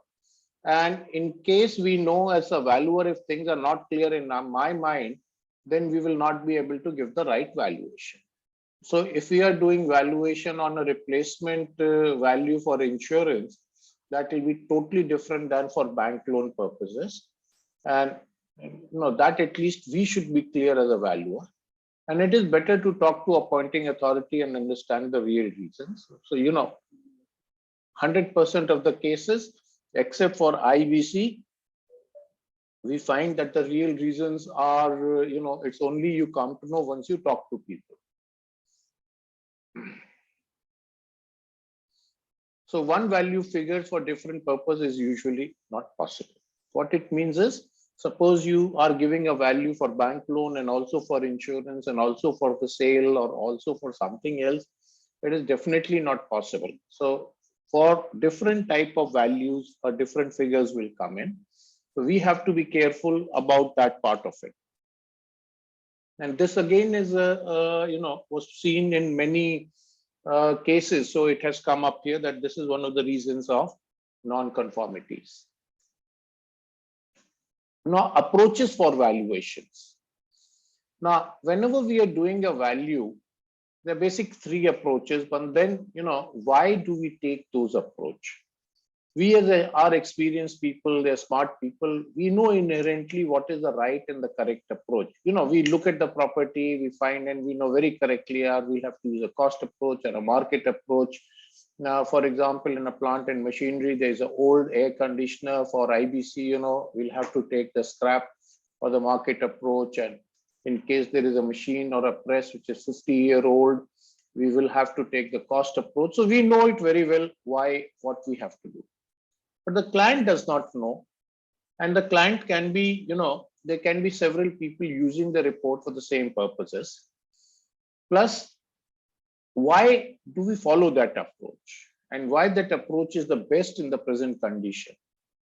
Now, all of this needs to be mentioned. And this thing is something which was missing in a lot of reviews, that the reason why which approach has been used and why.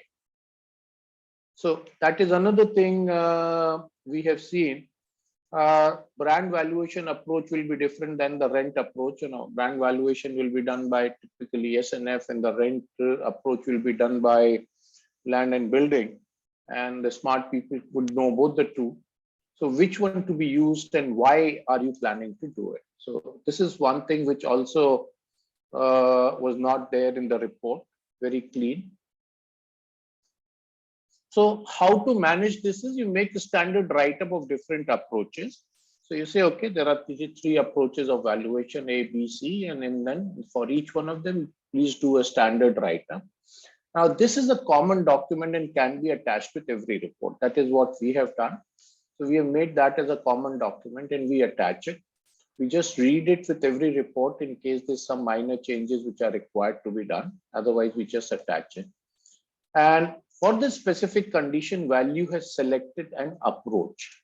So why we have selected that approach and not the other approach? And what is the advantage of that approach over others? Now, one thing it is important to note here, for a large complex valuations, you don't have to use only one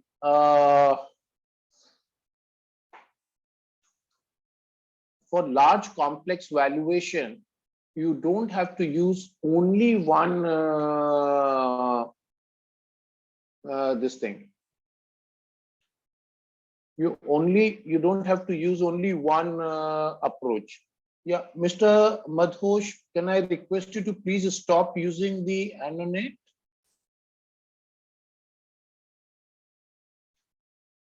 Yeah. So it is like, for example, let's say it's a sugar mill.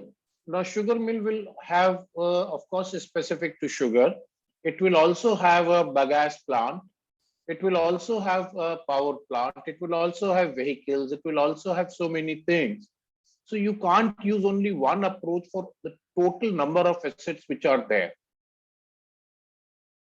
So, then you have to divide the assets, that these assets will follow this particular approach or other asset will follow that approach.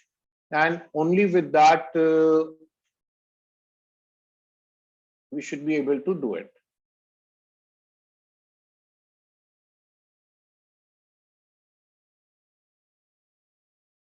Mr. Madhutosh, can I request you to please switch off your annotate button? So, because your cursor is making lines on the presentations.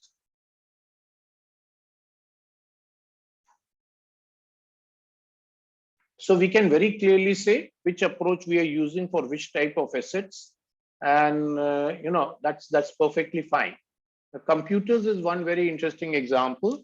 A computer, high-end computer, 32 GB, which is used in finite element analysis, will have a different, can have a different approach as compared to a computer which is for normal commercial use. So we have to be clear, and why we have selected that approach and why that approach is better over others need to be done. Now, reports are being submitted to SEBI, international bankers, and they are aware of the best practices. So one has to give a reason for the approach, why that particular approach is being used. We did personally, I did a valuation for a Japanese company. And the interesting case was their gross block was 400 crore. Their FAR, their depreciated value was 100 crore, and my valuation was about 220 crores. So the differences were so large.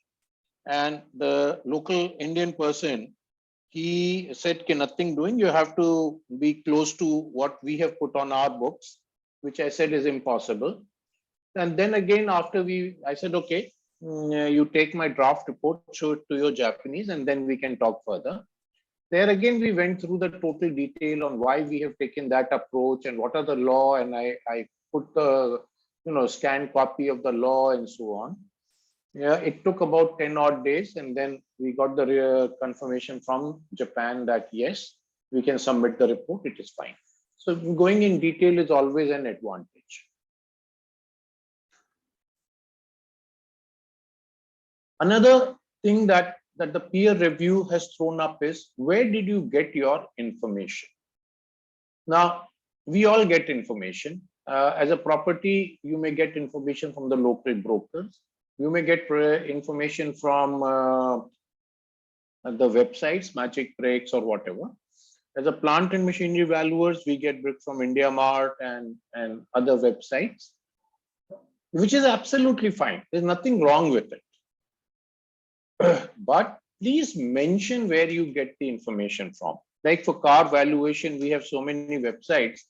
So normally it's a very good idea to take a screenshot and attach. And then with the physical inspection, where did you, how did you get that?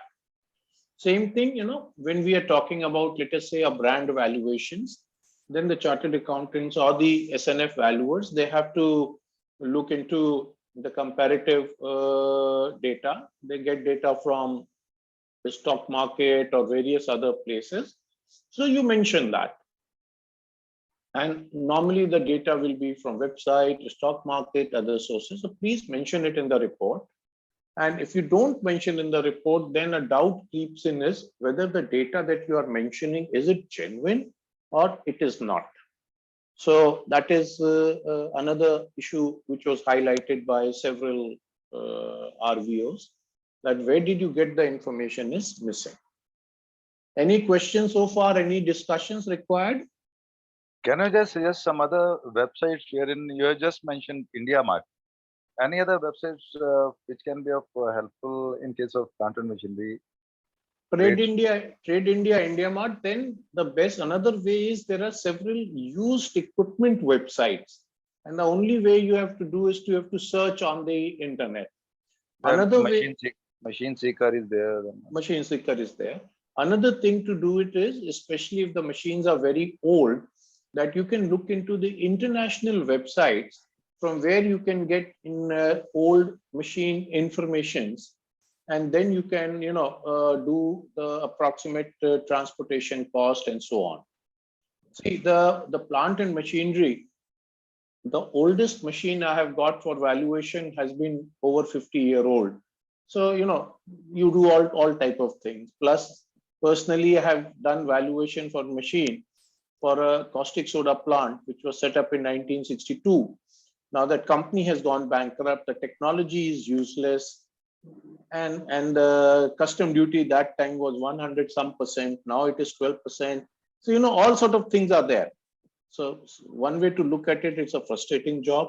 The other way to look at it, it's a very interesting techno-commercial learning experience. So both the things. One more area you can check in international market. You will find some old machine auction website.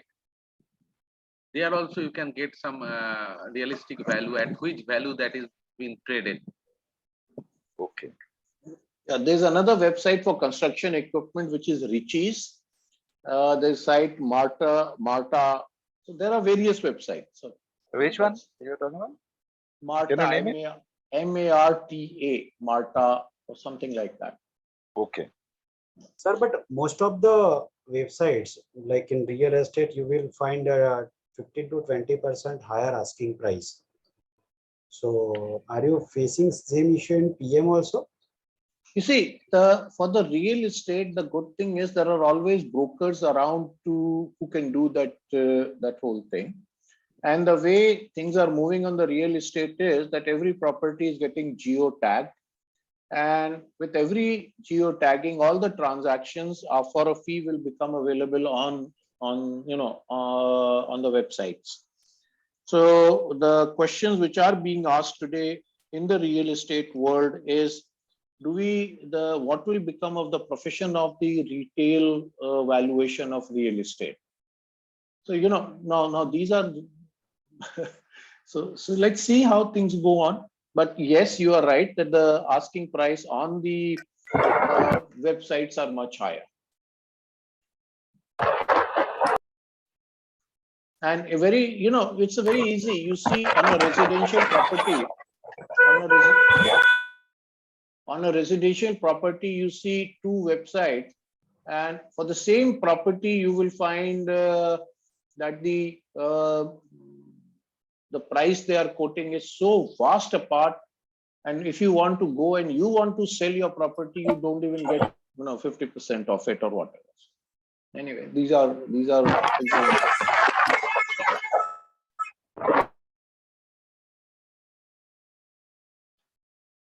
Okay, next is restriction on use and distribution of the report. Now, this is also something which is, as a RBO, it has been pointed out that this is also coming as a big thing. Now, this is extremely important to the valuer.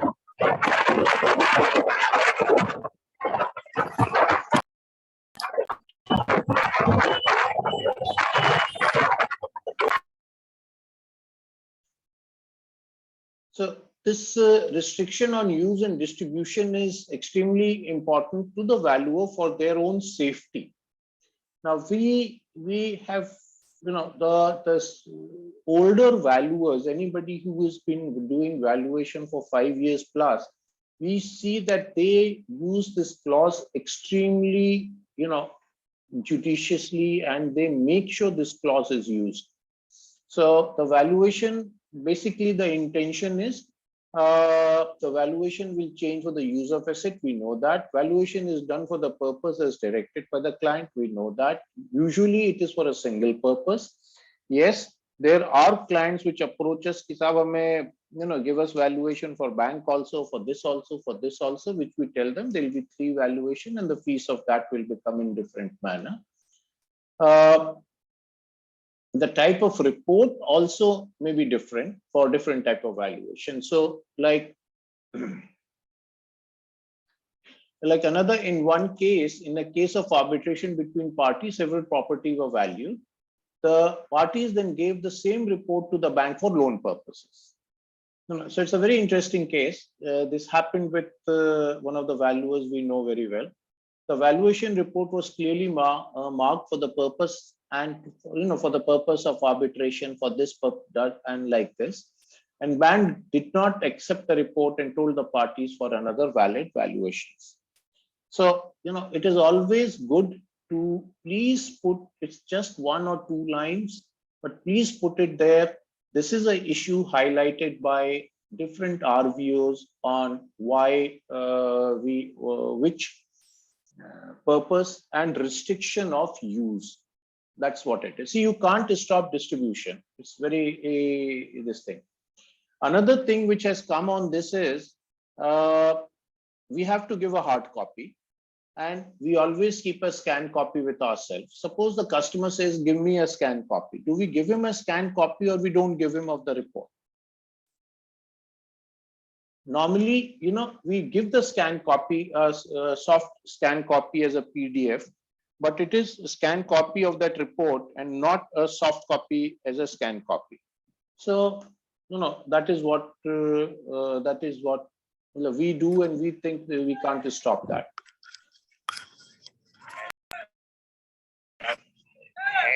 A CA asks for the report, the distribution is for him only, and if he has the report for other, the value is protected.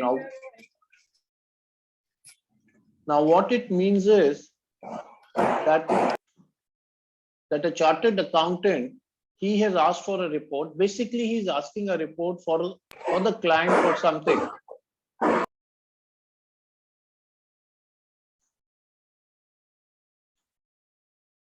So a chartered accountant is asking a report on behalf of the client, but if he does not mention that in the work order, then you just say the report is for him and for his purposes only. Now, if he gives the report to others, then at least you are protected. So, please be careful. There are also cases where we were doing some work in Meerut, and the chartered accountant asked us, and then he had a big argument with us that what the hell, and your report is generic, and you can do whatever, I can do whatever I feel like, and blah blah blah. But anyway, everybody has his own opinion, and this is something which is there to protect ourselves.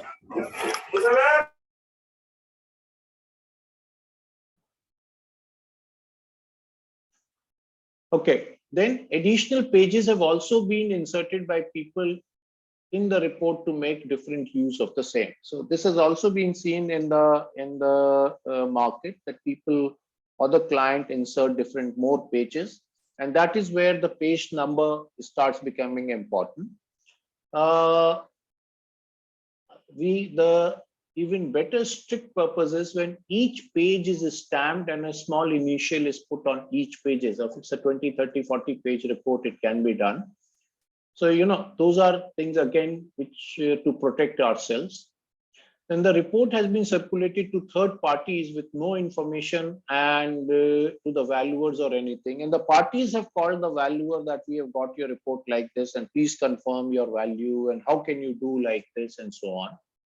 So this has also happened. And again, these are something which not alone with us. I'm sure a lot of people there would have also faced some of these things. Then the time bound nature of the report. Now, the report once given is not good till perpetuity, and there are reasonable time limit, usually 4 to 13 weeks. Now, the question here is that the report is good for perpetuity. The value may not be good for perpetuity. Number one. Number two, the value given is of a past date, and the conditions of that date cannot change because that has already passed. So the value may remain good for that particular date till perpetuity, but the total value would change for the purpose for it is being done. A 2-year-old report for a property for loan purpose has no value. Normally, people says that any value more than 90 days old should be revalidated. A question here again, somebody, it's coming. So suppose we get a valuation report done by one of our colleagues, and the client says, please validate this is correct or not. So what do we do on that? Any ideas, sir? Any opinions?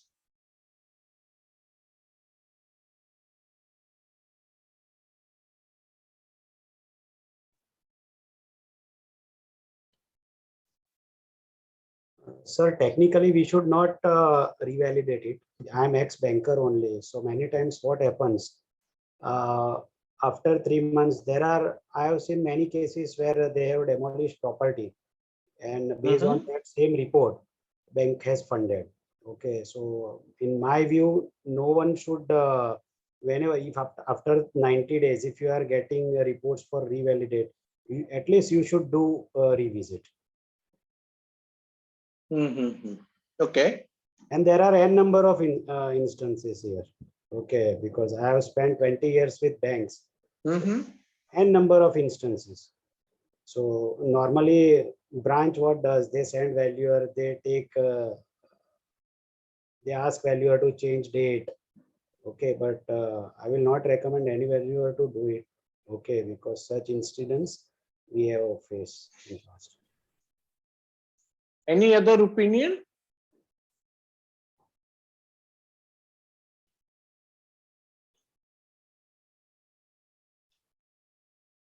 You see, there are several types of revalidation which gets coming from the client. One is exactly what our banker friend just said. Yes. The other thing is what people say is, yaar, kya farak padta hai yaar? That was on 1st of April. Ab usko yaar pehli July ka de do, or just change the date, or now you add this to the report. So various things what happens. We get on our report and we also get it for different people report. So one is, there is a genuine mistake in the report, which yes, we are bound to correct. In one of the cases which happened to me personally, after I submitted the report, the IP called me that there was a Ferrari car which you have mentioned the car was not seen and hence the value is 0. We have now found the car. So please have a look at it and give me an amendment to it. So yes, we saw the car and we issued an amendment. So that is something which is different. But in many cases, especially in SNF, the whole fundamental of valuation starts getting questioned after the report has been submitted and after a few months also. So please be careful on changing it. As a policy, we don't do a revalidation of the report. We always say, please take a second report. Or what we do is, if we are not able to do this, the fees we give for the revalidation is much higher than giving a new report. So this is what we do. Again, sharing some experiences on that. Another one is physical inspection. Now, this has also been pointed out by different RVUs, and all of this has been presented to IBBI. So IBBI is aware of it. So what I have done is, I was attending that. I took some parts of the PPT and then I've compiled it in a different. Now, physical inspection. Now, physical inspection, in my opinion, is must. Once you go and see the equipment or the asset or whatever it is, a lot of things which come out. The very interesting part of a physical inspection of an SNF valuer, I also do business consulting. I was doing consulting for a fintech company. The fintech company was on the verge of close down. They used to have 1,000 square feet of commercial space, which had got restricted to less than 70 square feet. They asked a valuer to do the valuation. This is again in Gurgaon. The company at the time when the valuation report came in had a debt of 8 crores, startup, 1.5-year-old. The valuation report stated the value to be 320 crores. That's the value of the company today. And of course, you had all the nice PPTs and very well written and so on. The SNF valuer, they did not even come to the site once to see whether they have an office which is at least substantial, where that 300 crore is, and they charge 2 lakh rupees for the report. So a physical inspection is not necessary only for real or physical assets. Sometimes, one has to be very careful that the physical inspection for especially unknown firms or some strange request, one should definitely go and do it. Inspection reveals so many things which, no matter how much lectures you do, you can't do it.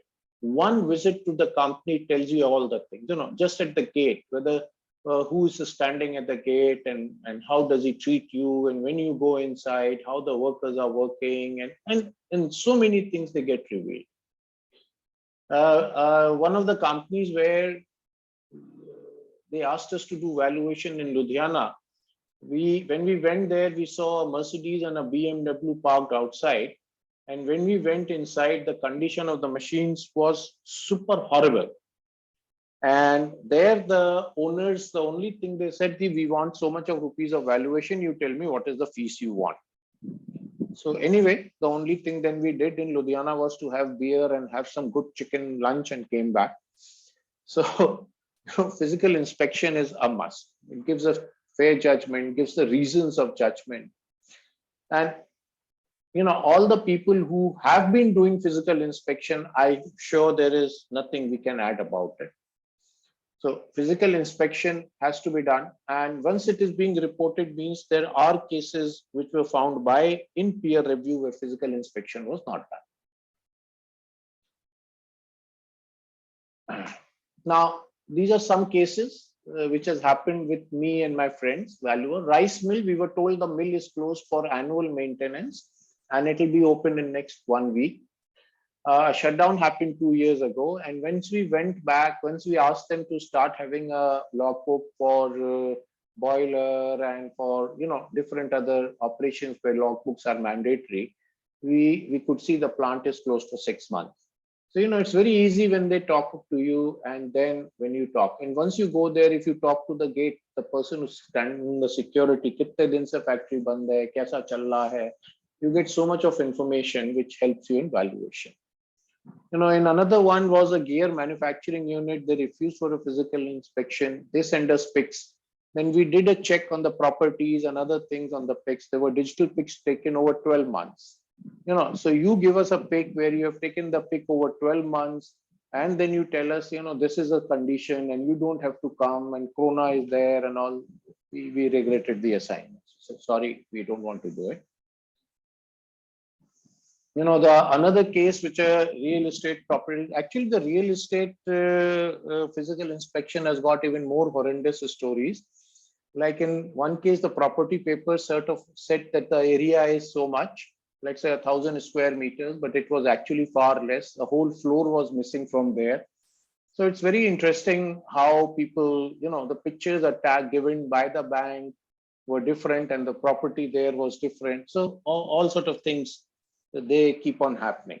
And here again, the pressure also comes from the bank that you please do it, and I have to sign it. I have got the sanction letter and so on. But then as a valuer, we are very clear. We tell the bank, this is what it is. You want to give it to other valuer, fine, but we will not do it.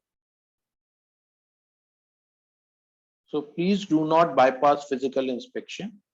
How to? Yes, there are different problems with the bankers. They will give you the order at 12 o'clock in the afternoon and want the report at 6 o'clock. Like the customer, he can do it. But that doesn't mean I have to do things which are not for, which doesn't protect me and for my profession. Okay, another one of the thing is investigation undertaken and findings. Now here this is mainly on the SNF. Though book value approach has been taken with adjustment for fair value of investment, a key investment with material impact to the valuation has been valued below carrying value. Carrying value is from one year to the other when you take that, and no clarification is provided whether the said investment has been impaired by company or not, and what is the rationale for accepting this value. So, now one has to do such investigation on what things have happened in this manner. Then analysis of past financial not presented to the company is in operation for long now. So sometimes, and I have also faced this, the company doesn't want to give you document, and they are a private limited company and they have been filing return. So also many reports do not contain detail of the investigation done. So, so all of these investigations, one has to do it. And where the investment has been considered at a significantly lower than the carrying value of the books, no comment on whether the carrying value has been impaired by the company or not is included in the same, could not be more elaborate. Now, these are the comments by the reviewer on the SNF valuation which was done. There are SNF valuer in the team today, in the whole group today, so I'm sure they can make more sense out of it. The other one is use of valuation, different valuation standard. Now here, you can use any valuation standard that you want to, or which will be relevant in this case. And there are several rules by the government, and they also need to be followed.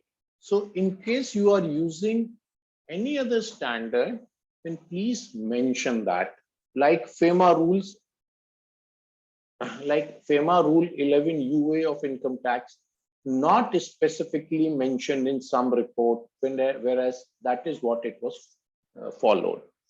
Here, which rule to follow, that is not a question here. The valuer is free to decide, looking and with a justification given why he wants to follow a rule. However, the rule that has been followed should be specifically mentioned in the report. Any standard that is followed or a specific rule that is followed need to be clearly mentioned. I just remember a case again through the fraternity. There was valuation of satellite equipment which was done, and that equipment had shut down over 3 years. The concerned valuer, when he started investigating it, he told me that in the books it was purchased new, but when he called the manufacturer who was in US, they were surprised to note that that particular serial number is in India. They said this was sold to Singapore and the end use we do not know. So now we know it is in India. And then we told them it was purchased at this point. They said that means it was purchased used. And we told them, what can be done or what should be the way we look at it. And they said, in case the equipment has not been switched on in 6 months, then whether the equipment will work or not, also we don't know. So out there as a manufacturer, the recommendation is that it should be switched on. You say you switch on the equipment, don't use it for 10 years is a different matter, but you switch it off and then again switching on is a technically different matter. So, just the way things change when you go deeper into it is what it is. Conflict of interest. Now, conflict of interest has been pointed out. I have done reviews and I have seen conflict of interest is not mentioned.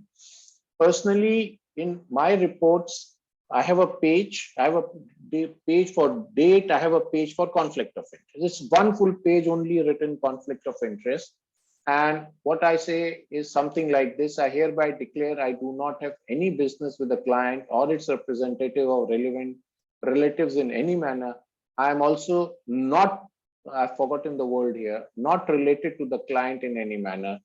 There is no conflict of interest with respect to the valuation with the client. So, some nice wording like this, we should mention it big time and put it there. Conflict of interest page missing. Even in case of IBC, IPs sometimes have forgotten to ask the conflict of interest declaration. Now, even if they have forgot to ask, does not mean that we should not give it. We still do it. And as a standard practice, we just put it there as a conflict of interest. Another one is assumptions and any questions, so only me who's speaking, come on. Any questions? What I'm showing you is something which is very new or great funda or something. In my opinion, all these things which I have shown you are very simple things. They are there in the IVS standards, and this is something which we are, if we are slightly careful and we make a checklist that every report does include this, then we should be able to be good about it. Any comments from anybody, sir? Sir, in case of the physical inspection, tell me if I'm wrong, I think the IBBA has given a guideline to carry out the desktop valuation with the reasons. In case of physical inspection? Yeah, instead of the physical inspections, they have also asked to allow to carry out the desktop valuation with the reasons. You see, as far as the land and building and plant and machinery is concerned, there without a physical inspection, it is very difficult. I, as a plant and machinery valuer, I am very, very hesitant to carry out any valuation, without looking at the whole thing. Whether it is existing or not, at least I should know that. So beyond that, and the inspection is only to see whether the asset is existing and what is the condition of the asset. The valuation anyway will have to be done at the sitting at the office. So I don't know if that answers the question.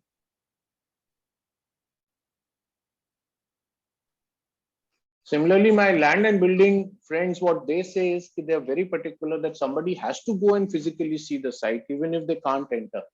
They say, we know, we have got cases and where the site doesn't exist. So all those cases have also done. So that is what it is on the physical inspection. My experiences in P&M, without physical inspection, I don't want to give a report. Sir, without site inspection, we cannot give even desktop evaluations also we cannot give. Sir. You see, what do you mean by desktop valuation? What? No, desktop valuations are only they are asking for a single page valuation, sir, without site visits. But we never do that. Yeah. Now, can you give me an example? What do you mean by desktop valuation? So for exclusive for flats, they are using that type, sir. For plants, yeah. factories, for flats only. For flats, apartments. Okay. Yeah, apartments. You see, the Black Olive venture where I'm associated with, they are doing about 150 to 180 valuations per day in several cities, and the rule is very simple. If physically you can't go there and see the apartment, even if it is locked, they don't give a report. See, I don't know. Let me share something very interesting. In Gurgaon, there was a report about few months back where in a particular society, the roof fell for 6 floors and there were 3 people who died. Do you remember? Anybody remembers on that? No. Okay. There was a society in sector 104. The roof fell and it was, you remember. Very good, sir. So you know, it was the people were living there. The occupation certificate was issued and the roof fell for 6 floors, you know, from middle. And, you know, the 6 floors were damaged and there were 3 people who died. Along with the same time, there was another real estate project of NBCC, where the district magistrate issued an order to vacate that premises within, you know, 48 hours and so on. And then we were appointed to go and have a look into to do the valuation of the construction as a scrap and everything. Now, it was so interesting when we went there. What we found was that particular project was about 30 meters from the railroad.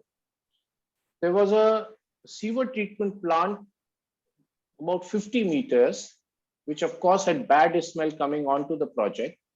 And not only that, the whole land was absolutely acidic. And the reinforcements, the RCC bars, you know, they had themselves, NBCC had themselves broken and they were all rusted. So, you know, now you cannot see no matter what happens, you know, you cannot see the physical side of it unless you go and have a look at it. So all this desktop valuation and everything, at least in our group, the rule is very simple. I have to see the door. That's what they say. I cannot go inside, whatever, but I have to see the door.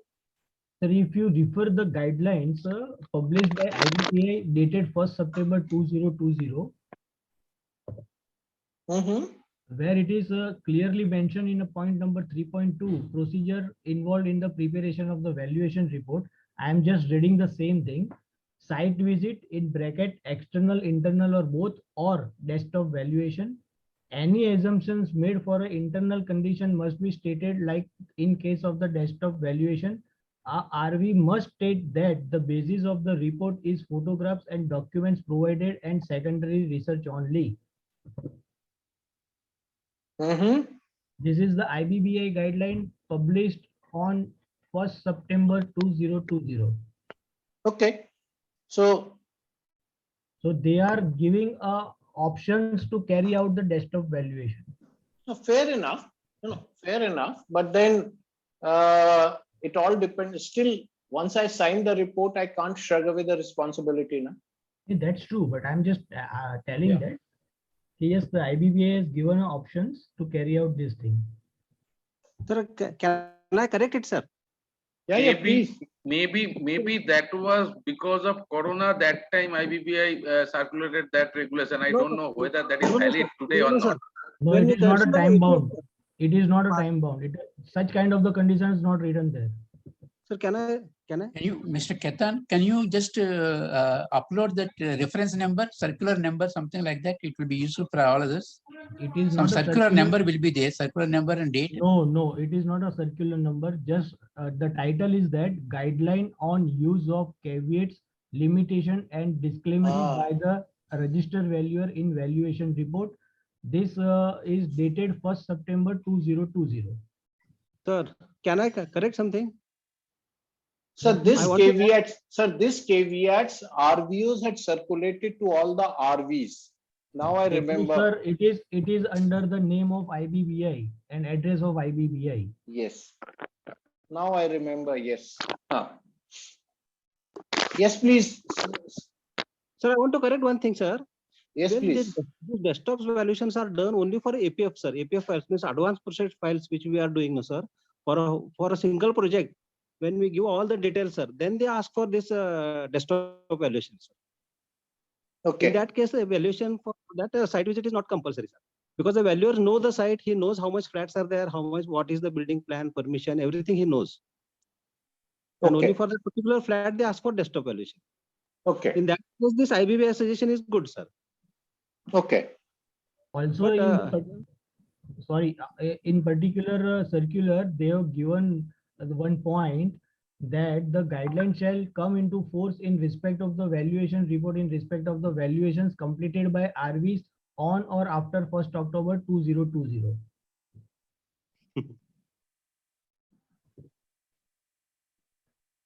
No, okay. So the condition is when the complete project has been valued and the same valuer is giving valuation for one particular flat in the whole thing. So that comes as a desktop valuation. They will ask for desktop valuation. Correct. And in that case, sir, site visit is not compulsory. Correct.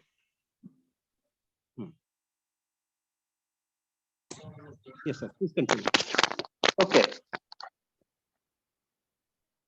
So let's continue then. The other issues which have been pointed out are limiting condition impacting valuations. Now, if there are any limiting condition which will impact valuation, they should be mentioned in the report. And in case there are no limiting condition, please mention that as well. So this is something, again, a suggestion coming out from different reviewers.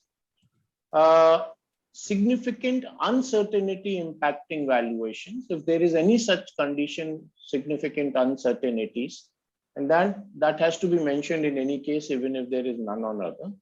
Caveat, limitation, and disclosures. You know, that 1 September where the IBB has issued, we all do a copy paste of that, except that in the beginning we add one or two, which, you know, if it is required to be added. However, we make sure we add what is the purpose and what is the circulation restrictions. And so these are the two things also we add on this.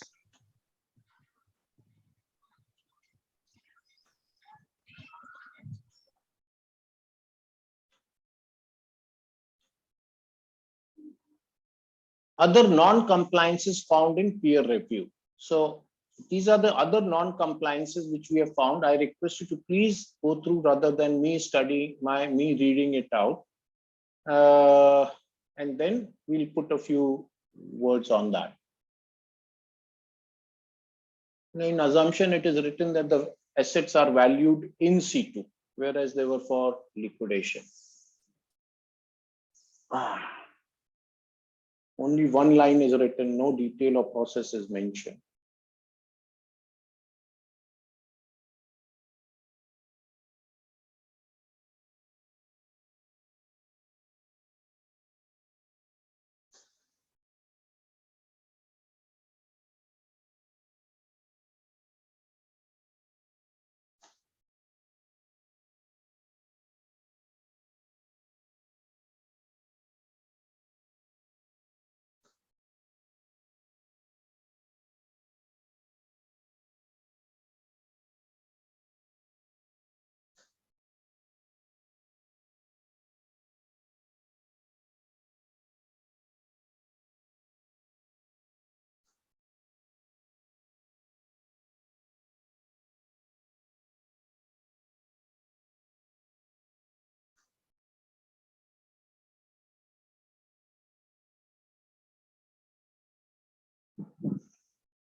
Okay, so again, assumptions, they have written the value of the asset is in situ, whereas these are for liquidation, and only one line is mentioned, no detailed process is mentioned. So, you know, the same is required.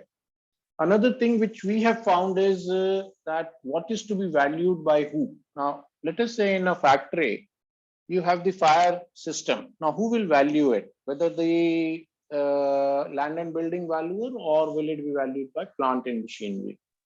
This can be valued by either of the two. Another very interesting case is EOT crane. Now, EOT crane is the columns for the EOT crane will be valued by who? Whether by land and building or plant and machinery. Again, either of the two can value. One has to be clear and mentioned there. Inventory. Now there are different type of inventory. The inventory of capital nature, which are like the spare parts. There are inventory of consumable nature, like old dhoti and lubricating oil and so on. And third is the inventory on the shop floor, which is the work in progress. Now each thing has to be valued by who? So the SNF valuers do the work in progress and the consumable. The plant and machinery does the capital inventory valuations.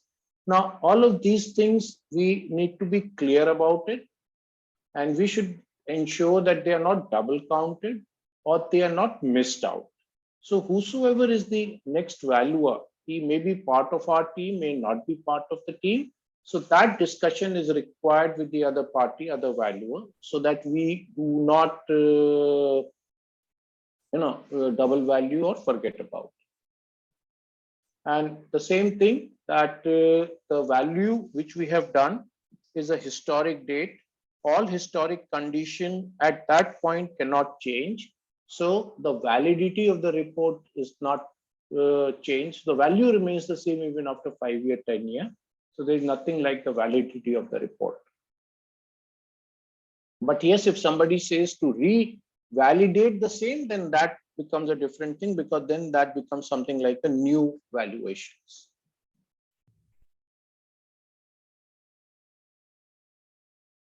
Now, under valuation approaches, most of the valuer under all the three assets did not specify sufficient data was collected, and if necessary, adjustments were made under market approach method. Now, what it means by sufficient data was collected, that you called one person and took the data and nothing more, did not go and take the data from other places. And in case there was any adjustment required to be done, whether it was done or not, adjustment may be that the condition of the equipment or the asset size or the liability available or liability which was there, adjustment on those particular things. Another comment from the reviewers is that proper approach not adopted in leasehold properties. In one valuation which was done on a comparable sale method is used, but no referred comparables are mentioned. Also, on what basis the comparison was done is not mentioned. So, in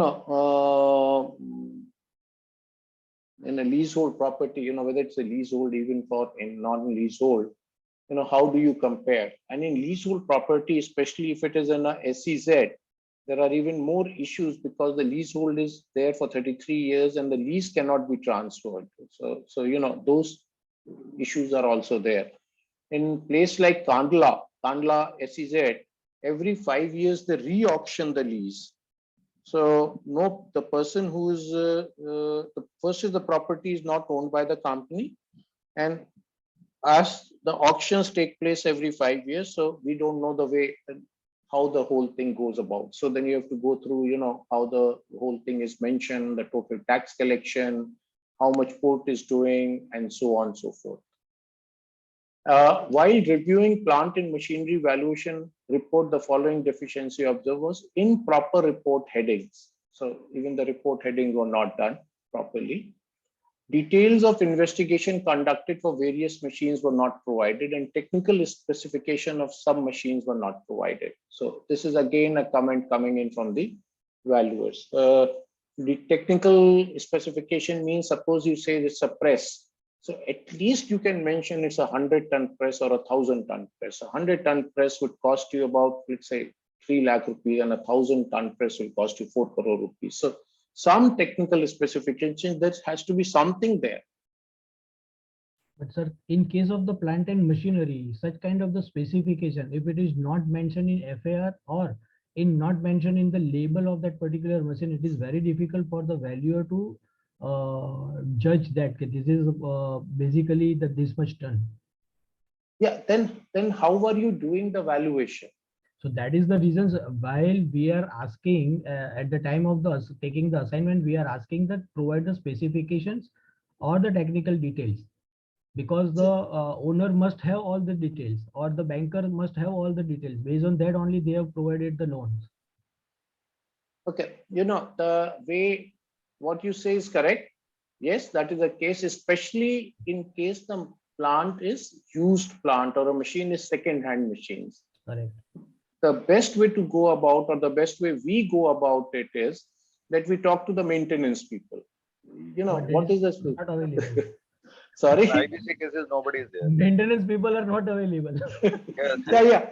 In IBC cases, nothing is there. And if nothing is there, you look at the machine and the only thing to just thinking You have is, to- can it be repaired and run, or it is scrap? In IBC, I did one valuation, and in that particular set of machines, there was a transformer. I wrote an amount for that transformer. When it was sold, so the person who bought it, he found the internal windings missing. Copper winding. Now tell me what to do. Who is going to? There was no. This is what is happening in IBC. It is one of the biggest IBC. I'll tell you, this is one of the biggest fraud of the century. Correct. Exactly. I According agree to on me. that. Yeah. In many cases, we have also found that in one of my experience, they have a beautiful compressors casings available, and I have asked to run that particular compressor, whether it is working or not, to check that. They have told that the electricity is not available, it is already been disconnected. So while I have opened that particular case, there is no equipments are there inside. There is no machineries are there, no windings are there, no cables are there, only casings are there. And in past, some valuer has already given the value of that particular compressor without looking inside that. That is the problem in IBC. That is a big problem. Another problem, what I just asking this group also, what in case of the plant asset class of plant and machinery, what is the definition of the plant? If the machineries are already been installed and there are a certain civil work, maybe the sheds are there, we are always calling that is a plant. Then why we the plant and machinery people are asking not allowed to do the civil work evaluations? Because for the asset class L and B, they have given only land and building, they have not defined as a plant building. So Those foundations are again, these foundations, they are basically capitalized in plant and machinery itself. Not only the foundation, just the Mr. Agarwal has The pits and all I have that. given an example for the OT cranes. Definitely, crane, yeah. this come under the plant and machinery only. No, but actually, I did this valuation also, same place, the transformer I am talking about. In that particular thing, there was an EOT crane, and Mr. Agarwal is right. So we just call it as a box construction. What do you call it? A gantry.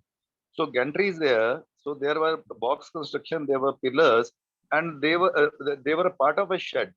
Now there was an extension wherein that rail was fixed on that. So that particular box was a part of building and designed in such a way that it was provided at the time of construction of building. Now that extension, that rail was put on that particular extension, and then EOT crane was running on that. So the dispute was whether that particular gantry is a part of building or not, whether it is coming under plant and machinery or land and building. Because the EOT fellow was saying that I will take away this all these gantries and all that, and the other fellow was saying that it is a part of a shed. If you take away, shed will come down. So that problem is there. Yeah, in maybe it should be come under the plant and machinery only. Okay, now these arguments that we are doing, I can only give the solutions that me and a few of our friends we are following. Whenever we come into such situation, the first thing we do is, now with our experience, we know where there will be such problems. The first problem starts on with the EOT cranes, very correctly. The second problem comes in on fire systems, the Jacobi pumps and the all such things. And in case it is a housing society, the third problem comes in is on lift and STP. So that list we have now created. And then with the land and building valuer, we tell him, Baba, are you going to do this or you want us to do it? Now, in case the some land and building valuer says, yes, we will do it, very good. If they say, no, we will not do it, still very good. And then we take up and do it. And we mention it very clearly that this is the way it was discussed. In one key. Sorry sir but यहाँ yes, पर भी please. एक conflict होता है थोड़ा सा मैं outside जाके बात कर रहा हूँ फॉर एग्जाम्पल अगर ये वैल्यूएशन का असाइनमेंट बैंकर की तरफ से आता है तो उन लोगों का एक स्लैब होता है अगर आपका वैल्यू ज्यादा होता है तो आपको अपना फीस ज्यादा मिलेगा तो वहां पर ये प्लांट एंड मशीनरी वाला या लैंड एंड बिल्डिंग वाला अपने में लेने के लिए ट्राई करेगा बट जब आईपीसी के अंदर में जहाँ पर फिक्स कॉस्ट डिसाइड किया जाता है तो वो सामने वाले को ही देने के लिए ट्राई करेगा You see, what you say, Ketan Bhai, is correct. Absolutely correct. We know that. But, our intention is, yeah, another 2,000 rupees or 5,000 rupees doesn't, let us keep moving. I'll give you another case. There was a valuation for a company, non-IBC. It was in Baroda, heavy engineering. Ketan Bhai, where are you from? I'm from Gujarat, Ahmedabad. Acha, you are from Ahmedabad. Okay. I used to have a property at SG Roda and I've stayed in Baroda for a long time. Anyway, वो law garden का खाना अब कम अच्छा खराब हो गया है पहले जितना अच्छा था चलिए खैर back to this thing. So it was an old company in Baroda, very old company, heavy engineering, and the SNF valuer refused to do the valuation for the WIP which was there in the factory. So that was very strange.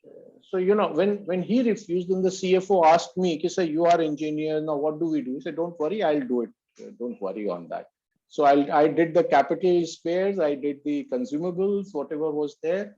And I also did the work in progress, which was there. So now these are something which are very individual also and not necessary. There are no solutions to it. No, but my suggestion is Agrawal, I am telling you two things. One, in past several years, the CWIP I did in many places. SNF valuer never did it. So it's a common case for us, for plant and machinery valuers. And second one thing, in a big IBC case where I did the valuation, that time the person who were there in 3 of their plants from the company end, he told me that all the equipments, most of the equipments they have imported and all the blah blah blah, all this story he has told me. But I had one doubt. When I gone through the instruments, I found Siemens instead of S7, S5 PLC over there. S5 PLC means that became obsolete in 90s. How can the people can purchase all imported machinery with S5 PLC in the year 2008? Then I cross-check. Actually, that particular company they issued mega share many years back. So from SEBI, I have collected document. That time they had submitted. You know that before any IPO, they are forced to submit all the technical details to SEBI. From there, I found they actually purchased second-hand machinery from Saudi Arabia, and their own people are saying that all these are first-hand machinery and procured from Europe. So these type of story are there. In case of big industry, the only advantage you can get data support from SEBI also. So just only out of curiosity, was this group a Calcutta group, Marwadi? No. They are Marwadi, but not Calcutta group, and they are one of the big industry house in that way in our country. Okay. Don't ask me the name. You will understand. No. I don't want to ask you the name. The reason I made that comment is what you have said. I have found from Calcutta Marwadi-based companies. No, That's the only reason. This particular group is also Marwari, but they are the pioneer, means big industrial house in our country, reputed industrial house. Okay. No, I don't want to ask the name. We all, people who are doing regular assignment, we have all got our very interesting stories, which are, this is something I miss when we do physical value work, CEPs or something. Then in the night, we can have a drink and we can share all these horrible stories. Definitely. Many experiences all of us have gathered. All of us have, correct. Anyway, so let's take it further. Another one, while reviewing land and building valuation reports, deficiencies observed lack of evidence of market survey of prices. What it basically means is the person has gone and done, at least met two, brokers. Or put the name of the broker and the address, Baba. When you go and take his card, take a copy and put it. What is the problem? So that was one. The exact size and direction of land measured at the time of physical identification not found incorporated in the report anywhere. Now, the good reports in land and building that I have seen, what they do, they take a Google Earth. A Google Earth, they take a screenshot and they attach it and they, they put it, this is north, south and everything. So, when you see the report, one page of it looks very nice also. Either physical measurement were not provided or not authenticated. Okay. In some cases, valuation was done as a going concern instead of HABU. The actual market survey of auction sale was not done in locally before adopting arbitrary 15-30% reduction from a forced sale value. All of these things again is something who have done it very quickly for whatever reasons. Then valuation basis again were missing, whether it is market value, equitable value, synergic value, and so on. They were not mentioned. Then price of value is HABU, current use, existing use, ordinary liquidation, forced sale. Again, all of these are not mentioned. And valuation approach, CAPM working are missing. So some of these again comments are from the reviewers. And all of this is basically pointing out that if you are doing a valuation with a logic and with a particular way, then these things are required to be done. Or in case you are doing a valuation which are very quick valuations, or or some people who have just become valuers and want to do very quickly, then this happens. Now I'll give you my personal thing. I became valuer in 2018. Before that, I was never a valuer. I was in the corporate. I have worked with companies like Maruti, Larsen Tubro, and so on. And I have worked even at the level of business heads. So I was comfortable with using valuation by valuers. So when I came there and I was to make a report, then of course you make friends in the 50-hour MEP. I asked people to give me some sample reports. So I got a sample report which was 2-page and 3 pages. And it became very uncomfortable to me. He said, 2 or 3 pages. How can I give a valuation for a factory which is about 30 crores in 2 pages? Because, there are a lot of things missing. But that was the way it was. And the valuers who gave me that report were old valuers and they were good intentioned valuers. Then you start thinking and you go through the internet, you got report from US reports, which were like 40 pages report,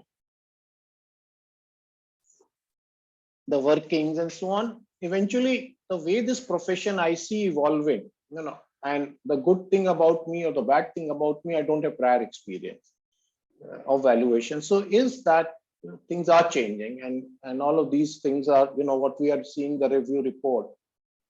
For the experienced valuer, this is only redoing the same thing. And for the new valuers, this is something they have to be careful about.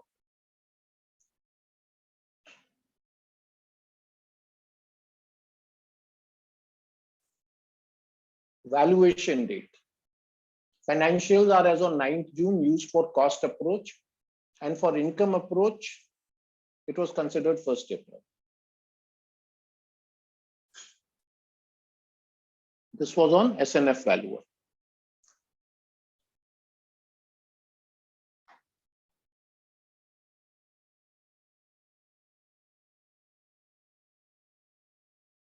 Now, recommendations from different RVOs. One is the approaches and method for SFA. Conceptual error observed like risk-free rate has to be taken up according to Government of India bond.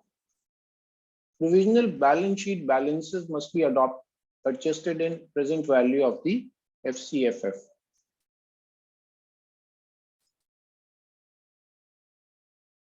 Growth rate must be taken according to the industrial growth and GDP. One question to all the valuers. Do you have the wholesale price index data with you?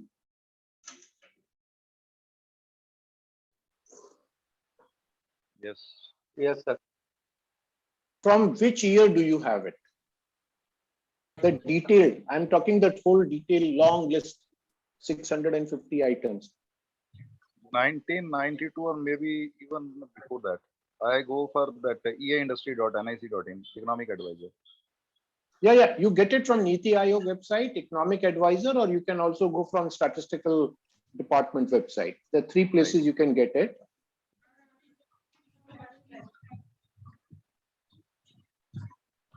See, I have the data from 1951 when it started. I think that is available on EA industry also, because I have not done. No, it may be available. I'm again not very great. The reason why I say it took me a long time to get it and then to keep it, because 1951 data or 2001 data, they're not going to change. So what I did was I first made sure I have the data with me. And with the data, then I very clearly mentioned, manufacturing industry and all such for plant and machinery. So then now I have a running Excel sheet where I keep all the data. So every 3 months, I download the latest 3-month data and update my Excel sheet.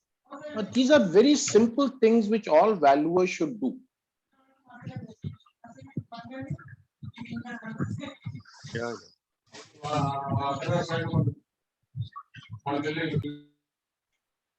Another thing which I recommend all the valuer friends is. Sir, I have one query.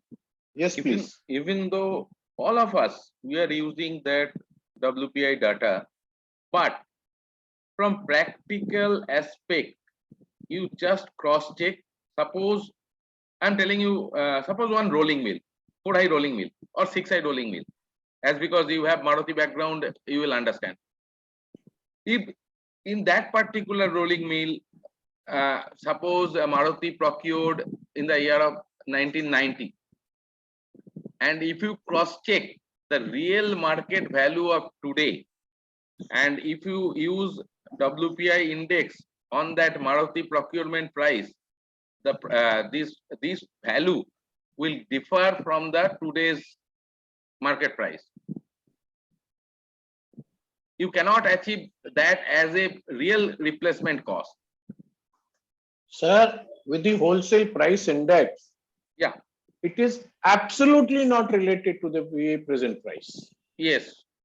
100%, and for 100% of the items. But with how do you value it? Let us say in Maruti's equipment which was imported in 1992 is still running, fair maintenance. Your estimate as a valuer is another 10 years it will run. And the original imported maker has gone bankrupt. Now what do you do? How do you come to it? There are two approaches. Of course, that is very much time consuming. See, in any equipment, I am telling you from ship to small mechanical equipment, practically raw material cost to manufacture that equipment cannot be more than the total market price. Balance all are coming other value addition, profit margins, cost of finance, overhead cost, all those things. Real raw material cost always will be below 50% range. From that particular equipment, you assess how much copper is there, how much stainless steel is there, how much MS is there. You multiply that, means you get the raw material cost in today's value, and add another 40 to 50% over that. You can get some realistic replacement cost. But it's a time-consuming process. Anyway, sir, I would love to, these are the times when I feel we need more discussions. Yeah, definitely. And with the lack of time, I cannot do. I'll give you examples of both the sides. We face these things regularly, but a few things I can share with all the valuers, especially plant and machinery. The residual value I never take as 5%. What I do is I look into what is inside the particular asset with respect to the material content. Exactly, sir.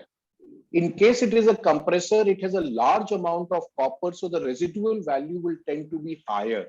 Or a transformer, whether it has aluminum or copper cores. So one has to look into that particular thing. That's number one. In any transformer, sir, thumb rule, because I am basically technical advisor to many organizations also. In any transformer, at least 10 to 13%, considering the year of manufacture, will be the copper contents of the total weight. If transformer manufactured before 2000, you can highly get almost 13% copper over there. Now, these things are something which are coming from experience. So, these are something where we need, as a valuer, we need to, share some data, but okay, that's another topic. So let's finish it off. We have another 10 minutes and another yes, sir. 10, Please, 10 sorry minutes. for interrupting. No, sir. This is idea of CP is not only one person is speaking. Idea of CP is to bring like-minded people together to have a discussion. So all of these things, growth rate must be taken according to industrial growth rate, company specific risk premium to be used by valuers. Then valuer must apply ratio analysis on projections provided by client to test the sensibility of projections. And it seems that valuer is confused with the pre-money and post-money concept. And, so these are some comments by, again, reviewer on particular, on a few peer reviews which have been done.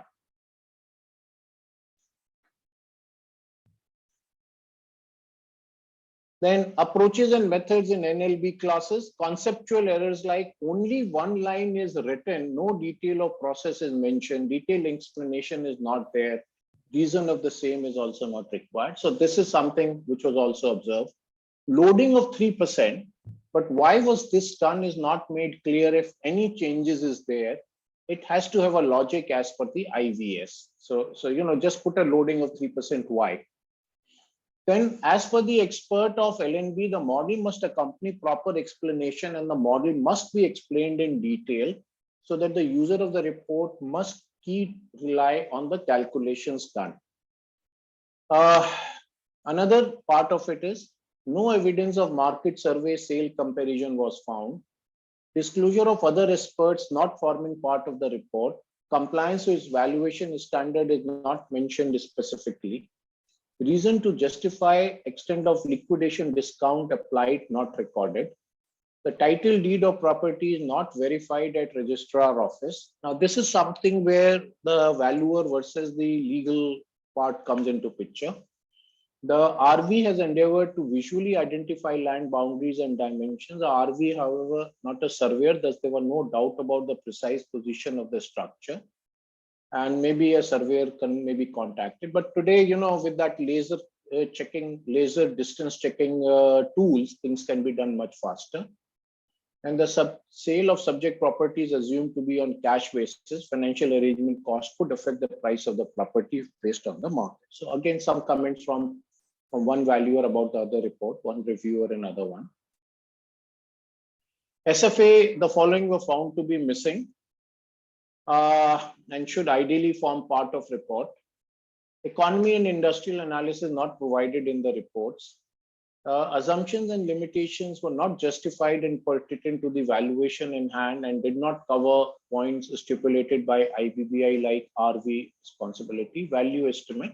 Limitation and disclaimer could be more descriptive in nature.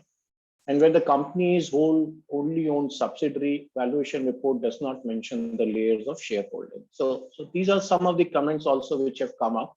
And these are very specific comments which I have picked up from the presentations made to IBBI. So that is all it is. We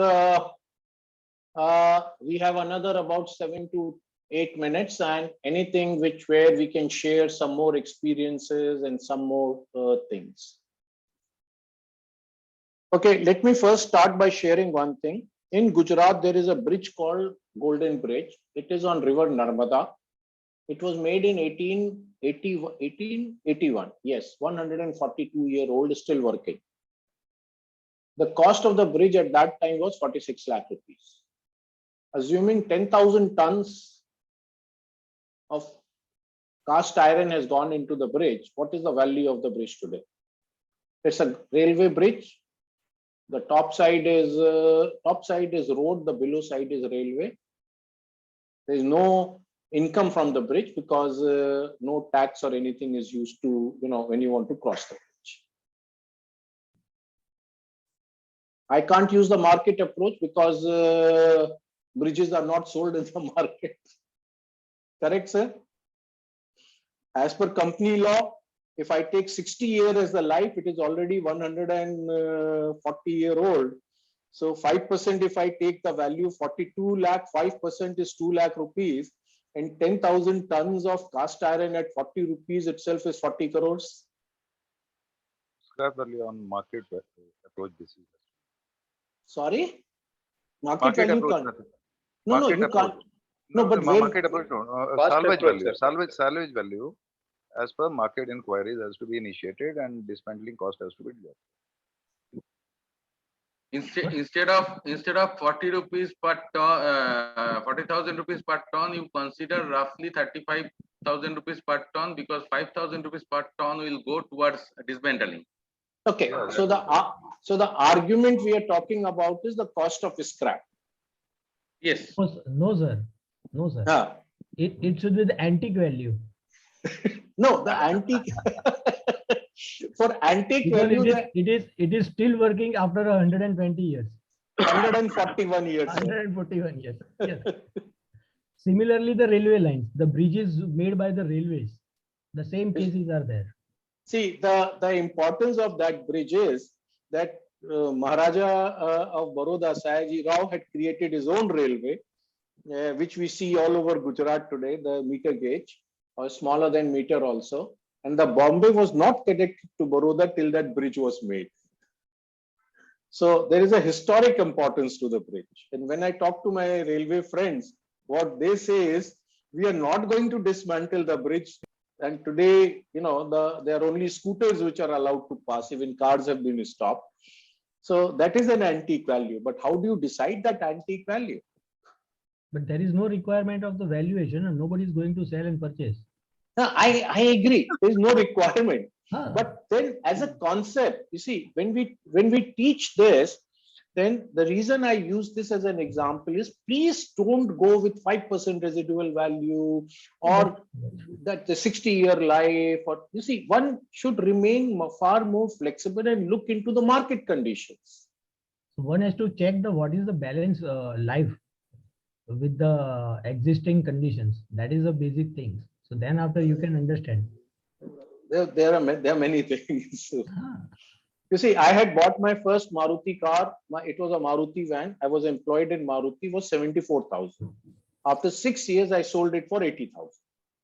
And that was the first case I know where the new car was cheaper than the old car.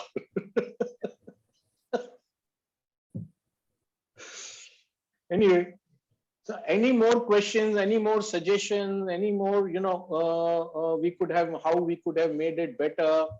Anything else? I have one question. Yes, please. could you please go in your slide number 12? Sorry, Baba. You have to put me again. Huh? Slide number 12. 12, key review parameters.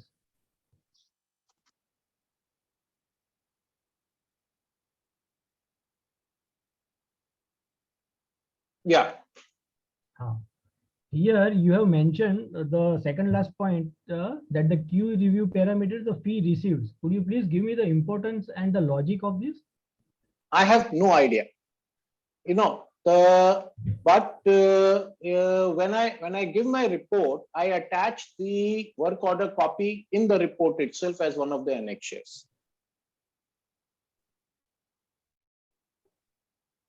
But on the other side, whatever I have reviewed, the fee part was not mentioned, and I have not taken that as a non-conformity.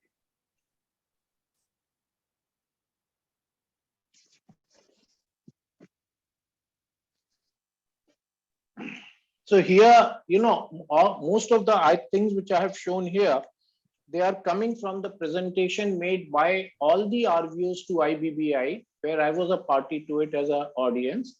So I've taken bulk of the things from there, except the examples which I have given from my and my colleagues and network experiences. Can any representative of this RVO give some light on this point? See, there are only Divya Jyoti is here. Yeah, So, that is what Divya Jyoti can Divya Jyoti, any representative of this Divya Jyoti give the any information on this part? I don't think so. Okay, fine. Move ahead. We don't have any idea actually, but as a general person, we can guess that fee should be commensurate. It should be just appropriate, not more, not less. No, sir. Because IBBI is always given, it is a market value. So Sir, let me give you an example. The fees has nothing to do with the work. I was working with Larsen and Tubro in their consulting based in Baroda, and we quoted for a fire and safety design, only the design part of it, at about 4 crores or something. And we lost the tender to a company called Jacobs, who had quoted 1 rupee. Okay, now people who are in the industry, what is Jacob? Jacob is 5 times bigger than L&T. It is 40 years older to L&T, and they are considered the biggest name in that particular domain. So technically, they had they can't be say anything, or there's no way you can reject that tender. And when we asked the person, obviously in industry you have friends. When we asked the person, he said, "Why have you done it?" He said, "We wanted an entry. That's it. Simple as that. And for that entry, I was ready to pay any price." Now, what do you do, sir? 4 crores and 1 rupee. And that 1 rupee was quoted by a company which is supposed to be better than L&T.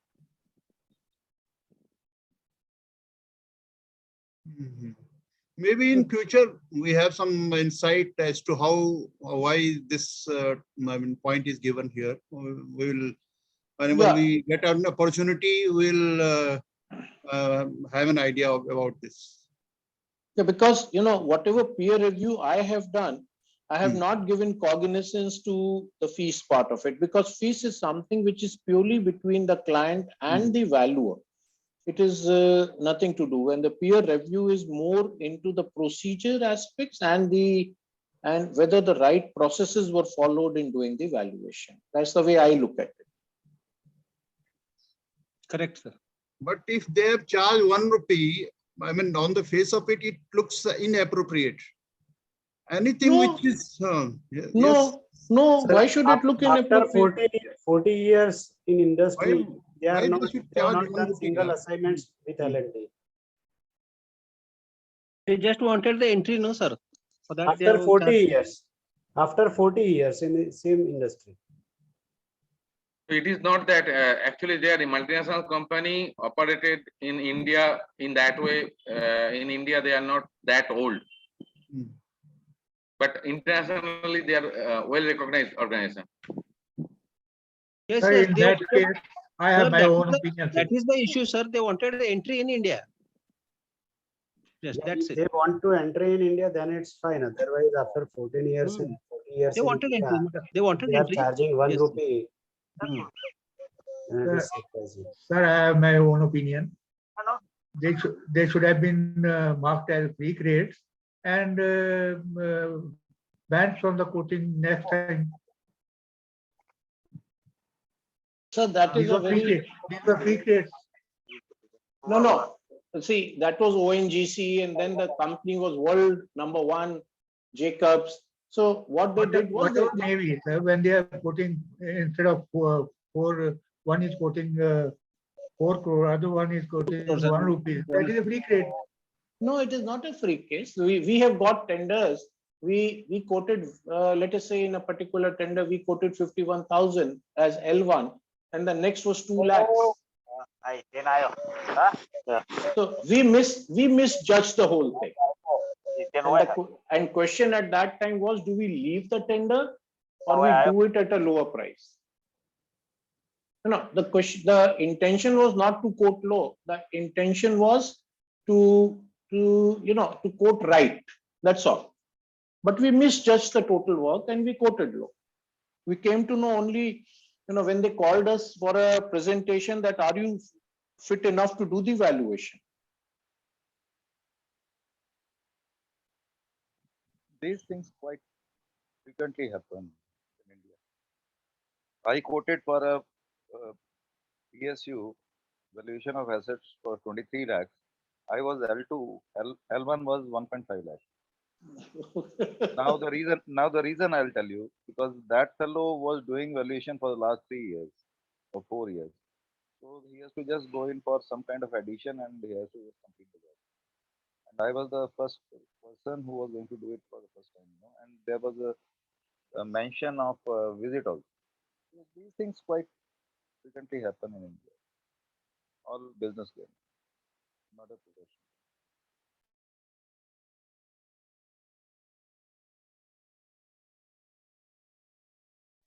Anyway, sir, these are life. I hope we had this more on a physical basis, so we could have enjoyed more discussions of experience sharing and all.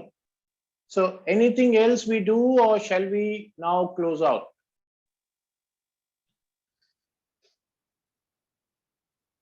Sir, It's okay, sir. IBBI. Yeah, please one at a time, please. Yeah. Sir ये जब peer review feedback हो रहा है तो IBBI किसी भी आरवीओ या members को इन्फॉर्म नहीं करता है क्या? नहीं, ये जो पीयर रिव्यू है, ये सारे आरवीओस जो हैं, ये आईबीबीआई को पीयर रिव्यू करके देते हैं. तो वो ठीक है, मगर you were there in that meeting, so I was there as an expert from Divya Jyoti. Okay, got it. So similarly, there were experts from all the RVUs. There were about 50-60 people there. तो ऐसा नहीं है कि 4,000 लोगों को तो inform करके तो वहां पे मीटिंग ही नहीं होगा.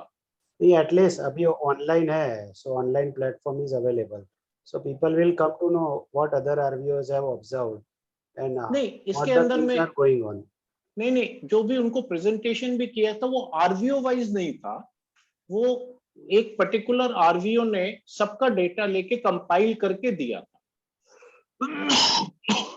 ओके. तो और ये मैंने भी जो आपको दिया है, वो जो कंपाइलेशन था वो बहुत ही टेक्निकल और वो था, उसको मैंने सिंपल करके दिखाया है. राइट. अभी आईबीबीआई अपनी फाइंडिंग्स शेयर करेगा, सभी आरवीओज अपनी वेबसाइट पर डालेंगे, इवन आईबीबीआई भी डालेगा. तो अभी फाइंडिंग्स आई नहीं है उनकी तरफ से. Okay. Thank you so much for informing us in advance, sir. Thank you. Yeah, no, you have to thank Divya Jyoti. Chaliye, if there is any other questions, then please do, and please give a feedback to Divya Jyoti. ये जो presentation है, I'll send to Divya Jyoti and then they will share it with all the people. So that is there. My phone number and mail is also there. So I'm very happy to communicate with anyone. Except that, if you call me, I may not be able to reply immediately. But if you give me a WhatsApp, then I'll definitely give a reply in a couple of hours. So, shall we close? Okay, Yes, thank sir. you, sir. Thank you, sir. Thank you. Okay. Thank you, sir. Okay, so we are coming to the end of this CEP. Thank you, Agrawal, sir. Thank you, sir. speaking This CEP and your speaking skill and this stamina both are appreciable. You have taken continuously for almost 4 hours. You have spoken, and very nicely you have covered the topic. Thank you very much. Thank you, sir. participants, for participating and involving fully in the program, asking questions and clearing your doubts. Please share your feedback. Thank you very much. Thank you, Madam. Thank you. Thank you, sir. Thank you. Thank you all, sir. Thank you so much, sir.